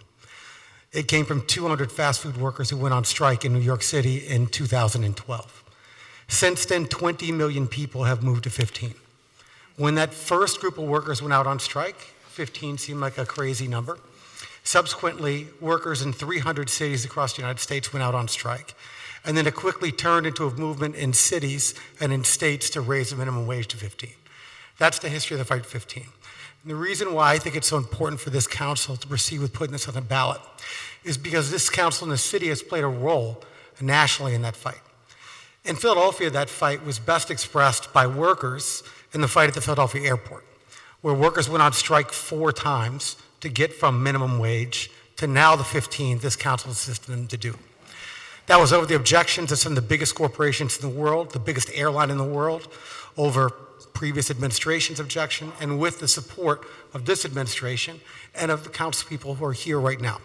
The reason to put this on the ballot is because this is not just a legislative issue. This is about the legacy of hundreds of thousands of workers who've been fighting over the past 8 years to raise people from poverty to a decent wage, and who have been winning. California, New York, Massachusetts, now New Jersey, have all raised their minimum wage to $15 an hour. Cities that have been allowed have been raising their wage to $15 an hour. Corporations, to avoid those sorts of fights, such as Amazon, Whole Foods, as we heard, Jefferson, and PNC Bank, have now raised their minimum wages to 15. All of that is a movement that's been building across this country. And what this does is it simply puts on the ballot, it allows the people of Philadelphia to be able to vote in favor of supporting what they clearly from polling support, which is raising the minimum wage to 15. The impact of that will not just be on minimum wage workers, but on all workers. If the minimum wage is $15 an hour, that will lift all boats. In the same way that we see in the labor movement all the time, what the lowest paid worker has a huge impact on what the highest paid worker will make. And if you raise the floor, it raises the tide, and that lifts all boats for people all across the union and all across the city and all across the country. So we now have a governor who's fighting in Harrisburg. Some way, sadly, after 10 years, we haven't raised the minimum wage in Harrisburg, in 10 years. We have a governor who's fighting to try and get the minimum wage raised, allowing the people of Philadelphia to vote on the ballot to support that fight. At a minimum, sends an incredibly strong message from the state's biggest city. You could argue its most important economic engine, that they want to see wages be raised across the state. But it also raises this argument, which I think is important, which if the state will not take its moral responsibility to look after its citizens, because believe me, people in coal country need a raise too. People all throughout rural Pennsylvania also need a raise. But if the state will not take its moral responsibility to protect its own workers, at least allow the city of Philadelphia to continue to lead and do so on its own. So appreciate this measure. We appreciate you guys voting for this. Grateful for the leadership of Councilman Parker and Reynolds Brown for putting this measure forward, and we certainly support it, and thank you all very much. Okay, thank you. Thank you. Thank you all. Councilwoman Gimm, please. Yeah, And record will reflect Councilman Squilla has joined us too. Councilwoman? Just a brief statement. First, to thank this incredible panel of champions for raising wages here in our city and across the state and sending a message around the nation. I agree with you, Mr. Morgan, that these voices that will be at the city level, our ability to put it on the ballot allows for that public referendum on something that should have been voted on in Harrisburg years ago, and makes it really clear that I think that if it were to make it onto the ballot, it will show an enormous amount of public support, that it's a winning agenda. It's not only economically sensible and sane and morally right, but it is a politically popular winning thing that no one in Harrisburg should be afraid of. So I want to thank all 4 of you, but I especially want to thank Ms. Malaku. Thank you so much for coming out. I know that it is not easy to come into this space, but I want you to know that stories like yours change all of our understanding of our responsibilities and demand us to do more, even when it feels like all these odds are stacked against us, or that we've been going for so long without seeing enough progress being made. But I think when you step forward and talk about your experiences, your family and your own life, you change all of us. You challenge us to do better, and I just want to thank you so much for being here. Thank you. Thank you. Councilman Heenan? Thank you, Mr. Chairman. And I think we have a unique opportunity here in the city of Philadelphia to lead by example. It has, as you had all indicated, been far too long for the Commonwealth to raise the minimum wage, or at least have a serious dialogue when it comes to raising the minimum wage in the state of Pennsylvania, let alone the city of Philadelphia. You know, when you take the city of Philadelphia and the surrounding Collier counties, you know, it contributes, you know, more than 50% of the state's budget. Well, you know, our voice needs to be heard, and it's not just working families, it's all families. All families and all workers deserve the right to go to work with dignity and have the opportunity to lift one another out of their current situation and or poverty, right, to get a fair, equal opportunity. So I think that we do have an opportunity, and I think Philadelphia as a city of first, right, absolutely am proud that we are taking the lead in being the first. So I want to thank Councilwoman Parker in taking the lead here, as she is keenly aware of the wranglings and bartering that goes on in Harrisburg, but we shouldn't be bartering with people's lives and the ability to lift people instead of keeping them in poverty and to work with dignity. So I will be voting for this, and I just want to thank you all for each and every one of your leadership and the constituencies that you represent. And, you know, with the state represented workers, well, the state, what do we have, like 12 million people in the Commonwealth of Pennsylvania? That's a lot of lives. All right, so thank you. Councilwoman Parker, I think you know something about wranglings in Harrisburg. So.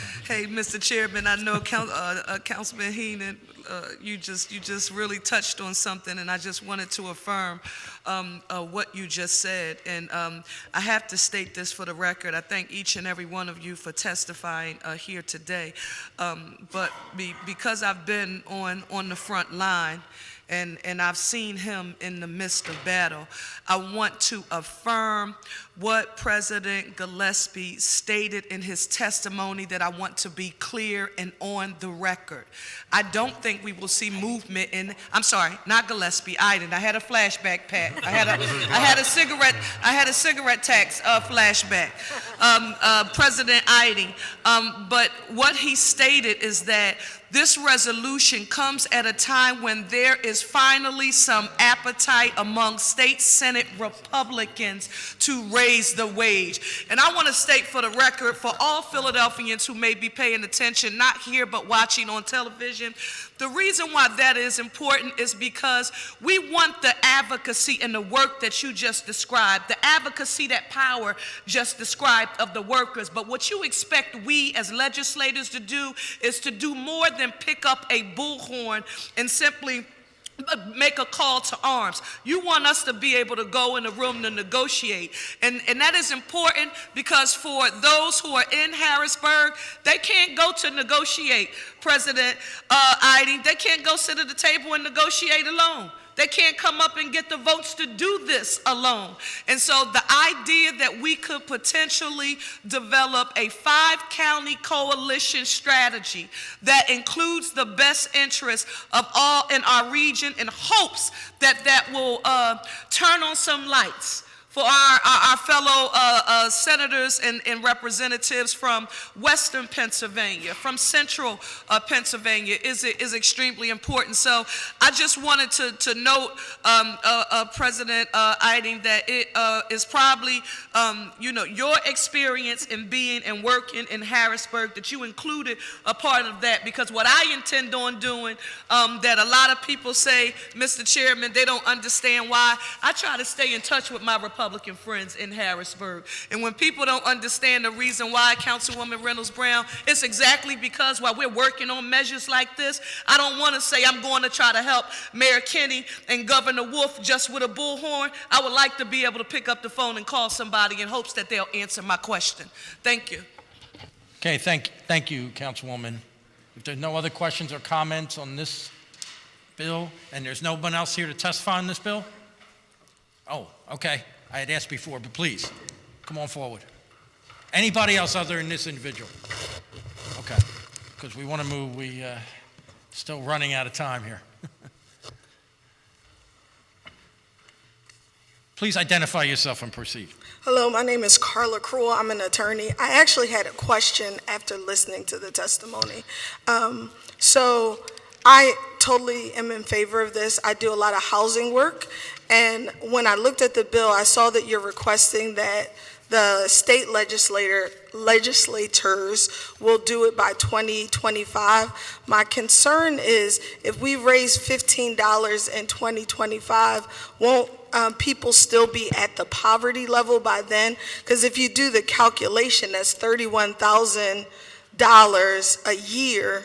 And when you look at like Philadelphia, the housing costs, renting is anywhere between $800 to $1,100 a month. That's still going to be less than a third, especially if we get to 2025. Well, so I guess the question is, since we're going and fighting the state and asking them to do something that should have been done a long time ago, is it a possibility of asking for higher than $15 and then negotiating If I down? could say, and Yeah. the Councilwoman can Yes.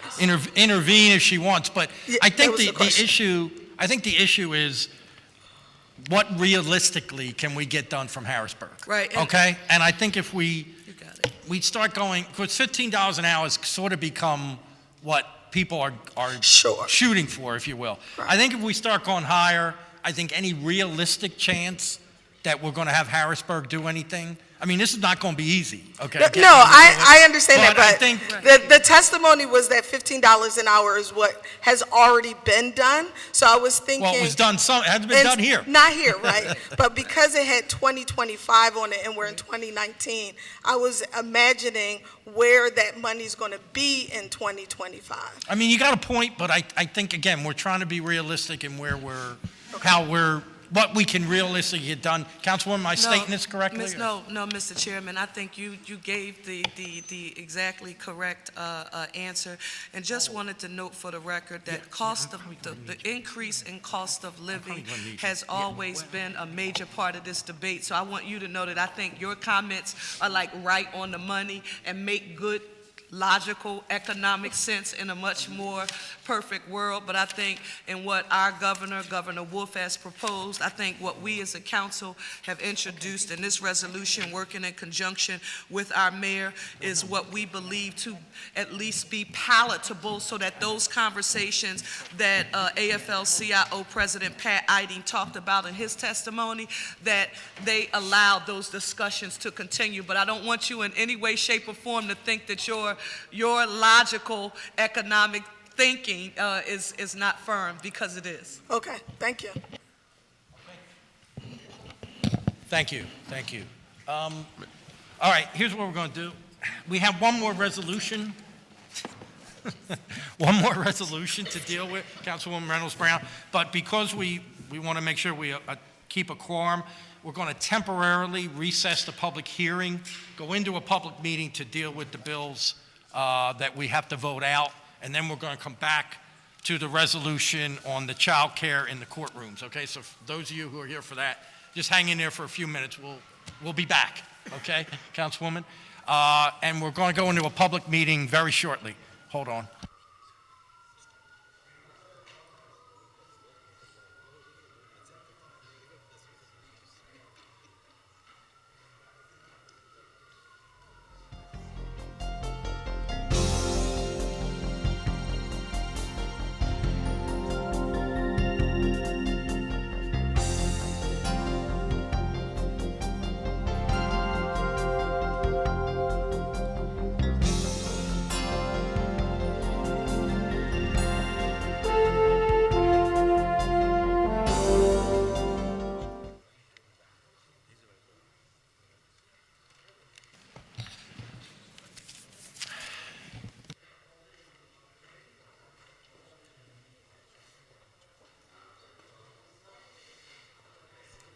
All right, okay.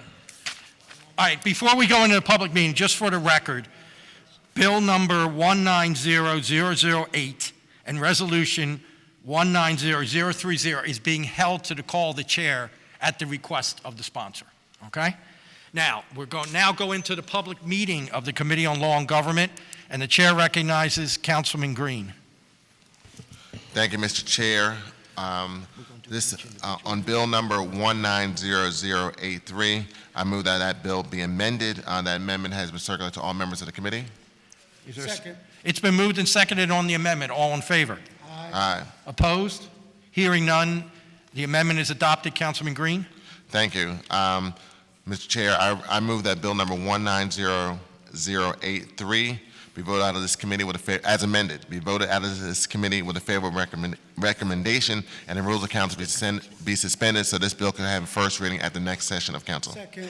It's been moved and seconded. All in favor? Aye. Opposed? Hearing none, Bill number 190083 is amended, reported as committee favorably with a rule suspension. Councilman Green. Thank you, Mr. Chair. Mr. Chair, on Bill number 180818 and Resolution 180830 is amendments to both the bill and the resolution. Those amendments for both the bill and resolution have been circulated. I move that they be amended. Second. It's been moved and seconded. All in favor? Aye. Opposed? Hearing none, the amendments on the bill and resolution are adopted. Councilman Green. Thank you, Mr. Chair. I move that Bill number 180818 as amended be voted out of this committee with a favorable recommendation and a suspension of the rules. As amended and with a favorable recommendation and the rules of council be suspended so it can be heard at the first session of this body. Second. It's been moved and seconded. All in favor of the bill being approved as amended? Aye. Opposed? Record reflect Councilman O voting in the negative. Bill number 180818 as amended, reported as committee favorable with a rule suspension. Councilman Green. Thank you, Mr. Chair. I move that resolution number 180830 as amended be voted out of this committee with a favorable recommendation. Second. It's been moved and seconded. All in favor? Aye. Opposed? Record reflect Councilman O voting in the negative. Resolution 180830 as amended is reported as committee favorably. Councilman Green. Thank you, Mr. Chair. I move that Bill number 190102 be voted out of this committee with a favorable recommendation and that the rules of council be suspended so this bill can be heard at our next session. Second. It's been moved and seconded. All in favor? Aye. Opposed? Hearing none. Bill number 190102 is reported as committee favorable with a rule suspension. Councilman Green. Thank you, Mr. Chair. I move that resolution number 190115 be voted out of this committee with a favorable recommendation. Second. It's been moved and seconded. All in favor? Aye. Opposed? Resolution 190115 is reported as committee with a favorable recommendation. That completes the meeting of the Committee on Law and Government. We will now move back into our public meeting on Resolution 180755. Ms. Marconi, will you please read the title? Resolution 180755, resolution authorizing the Committee on Law and Government to hold public hearings to examine the benefits of providing child care in courtrooms for jurors and others involved in court business and to evaluate the feasibility of instituting such a child care system in Philadelphia. Bill. Before we take any witnesses, I'm moving around here. Councilwoman Reynolds Brown, you want to make a statement? If I could ask everybody, if they're leaving, to please do quietly. We are still conducting a hearing. Thank you. Councilwoman Reynolds Brown. Thank you very, very much, Mr. Chairman. To Chairman Greenlee and Vice Chair Green, members of this committee, I do want to say thank you for scheduling a hearing on an issue that my office has been working on for the past year, and we're now putting it up on the radar screen. The provision of child care or lack thereof for jurors and other individuals involved in the court system during court proceedings.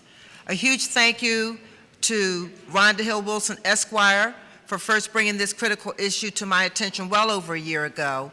And after doing lots of homework and a visitation to the Montgomery County office, we are now acting on this today. Our system of justice is heavily reliant on the presence of everyday citizens who serve as jurors. those who testify as witnesses, and support individuals who are charged with crimes.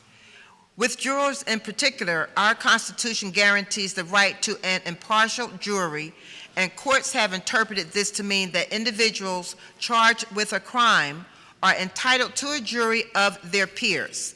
To a jury of their peers should be in capital letters underscored with exclamation points, or a jury that represents a cross-section of the city of Philadelphia. Research has consistently shown that child care is a barrier that prevents jurors and others from fully making themselves available to the court system. Failure and failing to provide child care makes our juries less diverse and less representative of the city that we live in. Thankfully, we have a roadmap to improve child care in the court system. Today, we will hear testimony from the Juror Participation Initiative, who has been working to improve jury representation for the 1st Judicial District. We will hear from the District Attorney's Office, and equally important, we will hear from colleagues and representatives in the Montgomery County who already provide free child care in their court system and have been doing so for 25 years. I had an opportunity last year to join Rhonda Hill Wilson to visit the professionals at that facility, and it was extraordinary. For those of us who pay attention to what child care should look like, this is a model. I strongly believe that our city can, should, and I will say will follow their example. We look forward to the testimony, and I want to thank all of those who played a part in bringing this issue to this radar screen this afternoon. Thank you, Mr. Chairman. Thank you, Councilwoman. Thank you for the work on this issue. Ms. Marconi, our first panel, please. Mike Lee, Rhonda Hill Wilson, Lynn Marks, and Tiana Tagliacasas.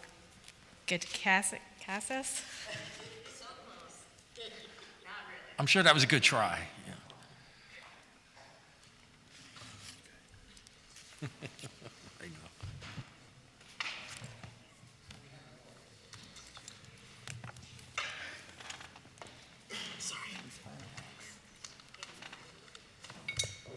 Mr. Lee, I think your name was called first. Why don't you go ahead, please? Sure. All right. Thank you, Councilwoman Blondell Reynolds Brown, for sponsoring Resolution 180755, and to Chairman Greenlee for holding public hearings today to examine the benefits of providing child care in courtrooms for jurors and others involved in court business, and to evaluate the feasibility of instituting such a child care system in Philadelphia. My name is Mike Lee, and I'm the Director of Government Affairs for the Philadelphia District Attorney's Office. The Philadelphia District Attorney's Office supports Resolution 180755 and its purpose to examine the benefits of providing child care and the feasibility of instituting such system. Furthermore, this alleviates burdens to jurors. A child care system would also be advantageous to victims and witnesses. A child care system for Philadelphia court is an example of the DAO vision of procedural justice, holistic treatment of people in the criminal justice system with dignity and respect. The District Attorney's Office Victim Services would benefit greatly from having child care system in the courthouse. On a daily basis, we have victims and witnesses who are subpoenaed for court and have no one to watch their children. These people must decide between bringing their children to the court with them or ignoring the subpoena. Often, an otherwise cooperative victim or witness informs us that they cannot attend court because they have no one to watch their children on that day. This conflict adds to the stress, emotional trauma, and family pressure already created by the criminal justice system. The lack of child care services can influence justice because cases are often continued if a victim or witness cannot attend court. Furthermore, when victims and witnesses can attend court, they often ask our victim witness coordinators to provide child care services, and unfortunately, we must decline. This declination has the potential to erode the trust that the DAO seeks to build with victims and witnesses.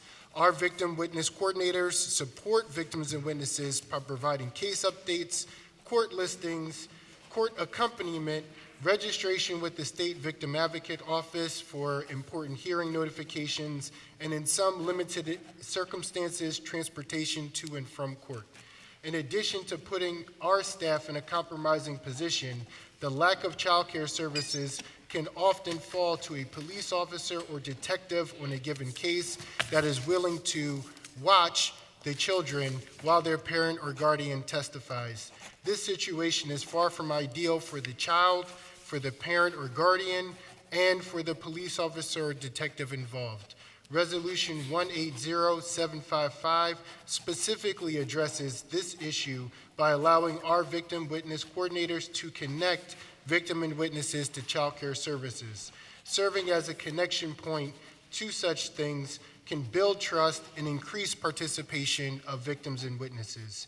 When we are able to find someone willing to provide child care services, there is no appropriate place or space for those services to be held. We do have a small, very, very small space in the criminal justice system for victim and witness services, but the primary purpose of that space is to offer secure waiting area for witnesses and victims before they testify. This space is inadequate and inappropriate for childcare. Thus, children are often left to wait in the hallways of the CJC or intissery rooms for the duration of a trial, hearing, or other court proceeding. Lastly, our criminal justice system is built on the presumption of innocence, and that burden is upon the Commonwealth to establish guilt beyond reasonable doubt.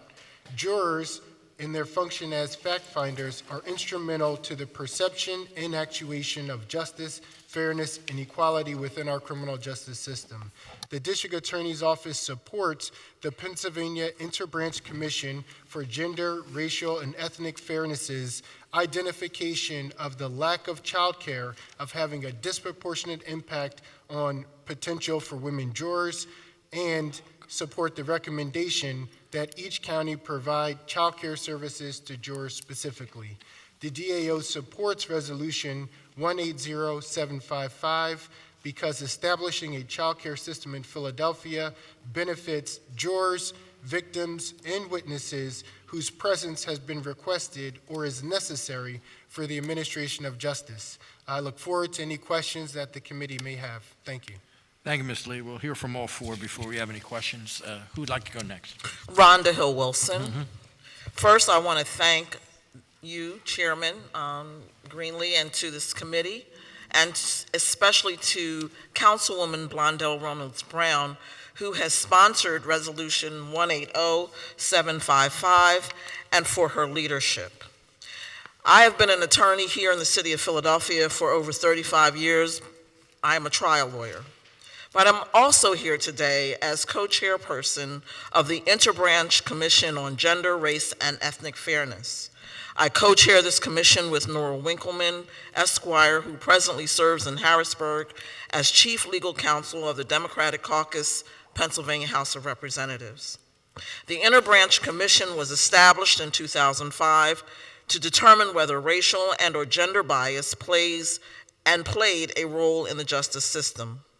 As per its mission statement, the Commission seeks to raise both public and professional awareness on the impact of race, ethnic origin, gender, sexual orientation, or disability on the fair delivery of justice in the Commonwealth of Pennsylvania, and also to suggest ways to reduce or eliminate such bias or invidious discrimination within all branches of government and within the legal profession, and also to increase public confidence in the fairness of all three branches of government in the Commonwealth of Pennsylvania.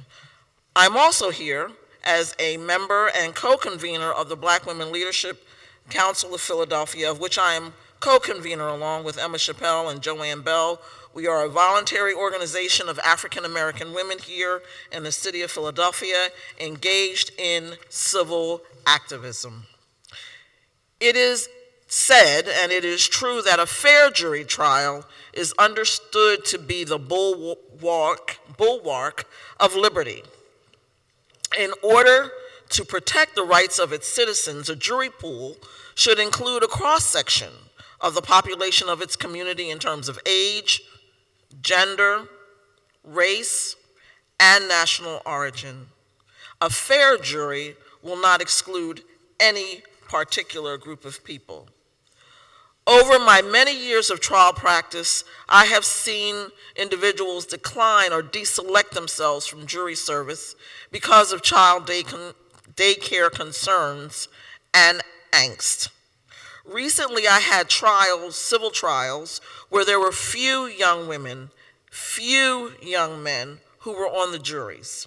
Young women and young men of all races and cultures expressed concerns for daycare issues affecting jury service. And I can tell you anecdotally, as a mother of 2 children, when I was late, when they were growing up, I was threatened by the daycare providers that if I got to pick my children up at 6 o'clock, they would send my children to DHS. So this is a very real concern. It has happened in my lifetime to me. One young woman who's an attorney here in Philadelphia, whose comments I submit in addition to my own, stated, families already struggle to manage daycare. Jury duty becomes even more of a chore when you are unsure how you will care for your child. But these concerns not only impact young people, they also impact foster parents who want to serve as jurors, and also grandparents who have custody of their grandchildren and want to serve. Studies have already been done. The Pennsylvania Interbranch Commission for Gender, Racial, and Ethnic Fairness has produced those reports, and they are online. However, I do not come here just to complain or to, give you my angst. I'm also here with a solution and a remedy, one that also already exists. Title 42, PACSA, Section 3721, provides funding for startup and daily operating costs for free. You know that commercial, free. Licensed child care facilities in courthouses in Pennsylvania already. It already exists, and one exists in Montgomery County and has for more than 25 years. One free program exists in Allegheny County and has since 1980. One exists in Cambria County. One exists in Monroe County, and yet we have none here in the city and county of Philadelphia. The enabling legislation allows a $5 charge to be added on to the initiation of any lawsuits in criminal and or civil court. And that $5 will pay for the cost of daycare. And for jurors, witnesses, and others with court business, it will be free. Montgomery County, we've already talked about, and I refer to my summary of their program. And I also ask that you look at my summary in order to know the constitutional reasons that juries should reflect the communities in which they serve. But lastly, in Pennsylvania, because juror pay is $9 a day, parking is $30 a day downtown, I'm just saying. Free juror daycare would be a benefit to jurors and incentivize their attendance. I come because of your general powers of appropriations, but also to say, in order for Philadelphia to become a leader on the issue of fairness and justice, I ask for this committee to approve the resolution, which is resolution number 180755, in order to support free juror daycare in the city and county of Philadelphia. Thank you. Okay, thank you. You mean $9 isn't substantial money to serve as juror? Oh I can't even park on the weekends for $9. Ms. Marks, now we have your written testimony. Okay. Yes, if you'd thank you. like to summarize, I'd appreciate it. Thank you. Ms. Marks? I'm Lynn Marks. Before I start my comments, I would just like to say, in response to a previous panel, that as a two-time cancer survivor whose doctors had really pushed opioids on me, I really hope that City Council will consider what they said very, very carefully. Thank you for holding this hearing. Thank you, Councilman Greenlee and members of the committee, and a special shout out, of course, to Councilwoman Reynolds Brown. I'm Lynn Marks. I am here as chair of the First Judicial District's Juror Participation Initiative. I'm not here representing the entire First Judicial District, but that initiative. I am also chair of the jury committee for the Interbranch Commission for Gender, Racial, and Ethnic Fairness, which Rhonda so well co-chairs. The Juror Participation Initiative was announced 2 years ago by the leadership of the First Judicial District and by Mayor Kenney to try and devise strategies to get people, to figure out how to get people to show up for jury duty because the numbers are appallingly low. We have a wonderful committee of 25, which includes community leaders, legal professionals, such as the public defender, someone from the DA's office, barristers, Hispanic bar, Asian bar, and so forth, representatives from City Council. Thank you, Councilman Green, for delegating to Donna Clement Jackson to sit on it. At the mayor's office, we have people who are judges and court staff. The two speakers before have said this, but one thing is I just cannot overemphasize the importance of having, as jurors, a robust cross-section of the various communities in our city, in Philadelphia, in order to instill greater trust and confidence in the justice system. Research that we did, which is in the book, which is the report that we came out with and is cited in my testimony, our research showed that there is a much higher percentage of people not responding to jury summons when they live in zip codes, which has a higher number of people who are low income, who are from communities of color and in areas where English is not the primary language. We all know, and we've heard so well, how sitting on a jury really does have significant financial and logistical hurdles. People do often say that childcare is one of the reasons that they don't show up, and that is really a disproportionate on younger women and also the other people that Rhonda mentioned. I just want to, to put just a personal face on this, I just want to talk briefly about a woman I met named Miss Hernandez. That was actually not her name, but she's a good citizen who wanted to sit on jury duty. She has 3 kids, 2 of them in school that don't come home till 2:30, and one who is still at home. She has no other adults to help take her kids. She lives on Social Security survivors benefits, and yet she would really like to serve. And if we as a community want people like Ms. Fernandez to serve as a juror, we really owe it to her to help alleviate the burden and protect her children at the same time. And not only would it help people like her, but it would help the justice system. And so therefore, just like Rhonda had said, we're not here just to complain. The Juror Participation Initiative did come up with several recommendations to alleviate the problem, to either provide or subsidize childcare in 2 ways. One is to have court-sponsored childcare funded by the courts, and Rhonda mentioned one way, which is to take advantage of that court filing fee. Money could also come from a juror pay donation program.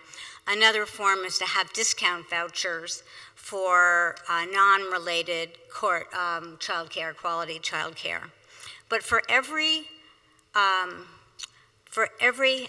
Ms. Fernandez as a prospective juror, there are just as many stories from people who are participants in cases and witnesses like Mike mentioned, who use the courts. And successful programs do exist. The one that I visited in Allegheny County does say that they actually have many more people using the service from people who are participants in cases more than jurors, although it's important that it's available for jurors. You may know that our family court building does have a children's waiting room. It is intended for younger people in domestic relations cases, but I have to point out that it's not really a child care center. They don't do anything more than provide water. The parents or guardians will sit with them while they're waiting for a case. But not only is it limited in scope of what it does, it's actually limited because it's only providing child care for people involved with domestic relations cases. So other counties have figured this out. It's time for us to as well, and to get to join this reform effort. And I really thank Councilwoman Blondell Reynolds Brown for starting the conversation. And I also encourage each of you to encourage to help educate your constituents about the importance of jury service. Thank you very much. Thank you. Let me try this. Ms. Kalogerakis, how'd I do? Well done, Councilman. Well done. Yeah, it's actually, I say Kalogerakis. I mean, Kalogerakis, whatever. I mean, it's the same. Okay, so thank you for having me here today and for understanding the very clear spelling of my last name. I am Tiana Kalogerakis. I'm president of the Barristers Association of Philadelphia. We are a professional organization that has been addressing the needs of black lawyers since 1950 and also the surrounding Philadelphia community. As an organization of black lawyers, we are acutely aware of the disproportionately negative effect that the criminal justice system has on people of color. Specifically on the freedoms and health of black and brown individuals. As such, we are in favor of measures that will increase access to justice like this one. Accordingly, we applaud the City Council of Philadelphia's Resolution 180755 to examine the benefits of providing child care in courtrooms and others involved in court business. Conceptually, providing individuals with a secure and dedicated space for child care in close proximity to courthouses would decrease incidences of jurors, witnesses, or defendant absences due to gaps in child care coverage. While dedicated child care facilities would not only serve individuals in criminal justice proceedings, we should recognize that the service is exponentially more significant in the criminal justice context where people's freedom is at stake. The Sixth Amendment guarantees the right to a speedy and public trial by an impartial jury. This has been interpreted by our courts as a jury of equals, a cross-section of individuals from all genders, race, and national origins. Where black and brown people are statistically more likely to have contacts with law enforcement, this means there's an increased likelihood of prosecution for these individuals. There's also an increased likelihood of incarceration for these individuals. In and of itself, this is a failing of the criminal justice system. But when viewed in the context with a high rate in which black and brown individuals are struck from juries, we must do all that we can to eliminate barriers for black and brown individuals to be able to serve on a jury of their peers, on a jury for their peers. There are not comprehensive statistics on the rates at which black and brown individuals are struck from juries pretextually, but we know that this is an ongoing issue. As Ty Hunter, former director of the Center for Death Penalty Litigation, has noted, the fact that black people are relatively overexcused from jury duty is just another very public, very significant badge of inferiority and second-class citizenship. Where financially responsible, sensible court child care would increase access to justice for black and brown individuals and facilitate a diverse jury of one's peers, the Barristers Association support this initiative. Thank you. Thank you. Thank you all very much. Before you leave, Councilwoman Reynolds Brown, you have I have a few questions. a few questions. And let me just note for the Please, record, if proceed. I could, Jovita Hill, Executive Director, Office Engagement for Yeah, Women, was she's not submitting- able to come, Right. but stated that she supports the child care initiative. Philadelphia should follow in the footsteps of Montgomery and Allegheny County to ensure a more diverse jury pool. Please, Councilwoman Reynolds Brown. Thank you. I appreciate her submitting that to be put on the record. A few questions to augment your testimony, because we do have the expectation of moving towards a bill to make this happen. And so to Wanda Hill Wilson, thank you for the continuation of a year-long Thank you. year-long worth of work to get this to this placed this afternoon. You note that the cost for filing a civil jury case in Philadelphia is almost $600. What else do we use court filing fees to fund? So I would say I actually attached to my testimony a list of the 2018, I believe it is, filing fees for the city and county of Philadelphia, and their various areas that they're designated for. But among other things, it is listed that the library, Jenkins Law Library, is funded by funds for our filings. Automation fees, family court. There's a $37.80 fee attached to every filing for family court.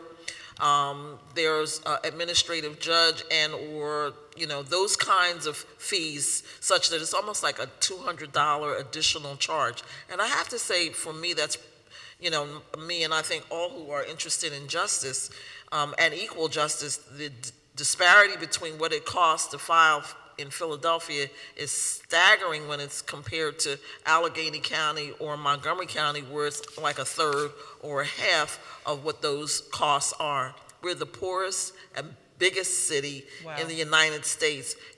There should be the same kind of consideration around the state for what it costs to access justice. So that's a different conversation. I know it's probably not one to have here and now, but it certainly is one that should be had, because it, at the end of the day, is money that allows people to access justice. And so you mentioned, so you spoke to the follow-up question regarding Allegheny County and the fact that they do the same. And you also mentioned in your testimony statute 42, I believe it is? 423721C. And so, given that statute, would we require any additional approval from Harrisburg? No, We can I'm sorry. act. No. We can move and act. No, we can do this because the state has actually given us enabling legislation for it to happen, and all we have to do is make it happen. Okay. To the district attorney's office, you say that the space right now that you referenced is for witnesses and victims in the criminal justice center. Did I hear you say that? Yes, it is secured space to reduce the likelihood of victim and witness intimidations. Would you say that the space is adequate or no? Your No, judgment. I don't believe it's adequate for either the purpose of secured waiting area for victims and witnesses, and it's definitely not adequate for child care services. And so someone may have addressed this. How are jurors right now expected to care for their children? Did I hear that? Is there a space, a friendly, safe, structured environment, stimulating environment for children at all, based on your knowledge? That's across the table. No, not to my knowledge at the criminal side. The only one that I know is the one that I mentioned, which is in our new family court building. But it's not daycare. It's the child waiting center, Right. and we're talking about daycare. Okay. Lynn Marks, you did speak to why we know it's important to make sure that there's representation from communities of color. What even I overlooked are those who don't speak English, that we also don't have a means or process to wrap our arms around those who want to participate but don't speak English. So is that to say we don't have interpreters? We do not have As a part of the- interpreters for jurors. And one of the reasons it's important, I think, to work with leaders and communities where English is not their primary language is that there are plenty of people who actually could sit on a jury, but they assume that they can't because English is not their first language. So we need to get to them so that they can sit on a jury. But that's, I'm sorry. well, it has all the problems, but I think that that's not going to deal with capturing everybody, but I think there's some that we can capture who we're not capturing in the first place. But there's a statute that basically requires somebody to read, write, speak English. Okay. It doesn't say fluent. One of the problems is, though, if people don't, you all know what it's like in a case. You want to be able to pick up the nuances and so forth. And so it's important to understand it enough. In the past, I remember there was some talk about whether we might request the state to pay for interpreters for jurors, and we were just told that was just, it was so Prohibitive. expensive, yeah, that they just didn't see that at all on the horizon. I think the only state that I know of that does that is New Mexico, which is a very, very high percentage of people speaking Spanish as their primary language. But in addition to interpretive services for language, if we're talking about full and equal justice for people who are deaf, for example, interpretive services for them. On a jury that I that I had for a trial, we had a gentleman who was hard of hearing. And so what we did was, as the attorneys, we employed methodologies to make sure that he heard what we were saying. We moved his physical place. We used more visuals. If he needed for us to repeat something, we understood he had a disability. And when we saw him go to lean to someone and say, "What did you say?" we would try to restate whatever the testimony or questioning was. So I just want to make it clear that when we're talking about disability, there's a wide range, physical as well as visual. Some people have a hard time seeing the board. They don't want to let people know that they're having some challenges. Yes. But there's a wide range of things that we should try to accommodate more. Very well. Well, again, I want to thank you all, and I want to salute are you the new president of the Barristers Association? Yes, ma'am. Well, congratulations. Thank you so much. Congratulations. This is step one for us, or chapter one, or act one, or, if you're a ball player, what would it be? Bill First Green? inning. First inning. So the second inning will be the construction of a bill. We will reach back to you and confer with you to make sure that the bill captures in some way, shape, form, or fashion what Montgomery County is already doing very well for 25 years. So Indeed. anticipate follow-up from my office, and anticipate coming back here before this committee, because it would come before this committee. Wouldn't that be so, I would Councilman think so, Greenlee? yes. Yeah, So we're happy. Maybe. Yeah, Not we're sure. happy to support whatever it is that you need, information, We will. data, whatever it is that you need, and we have. Okay. We're happy to do it because we want to raise not only the issue, but we also want to perhaps raise young people to know and not be afraid to come into courtrooms or courthouses, and to have a real respect and understanding of our whole governmental process. And to remove barriers for those who want to participate. Thank you all very, very much. Thank you Mr. very Chairman. much. Thank you for coming. Thank you very much. With that, to be continued, Resolution 180755 will be held to the call of the chair, and that completes the business of the Law and Government Committee today. Thank you very much. Noel? Oh, thank you. Thank you so much.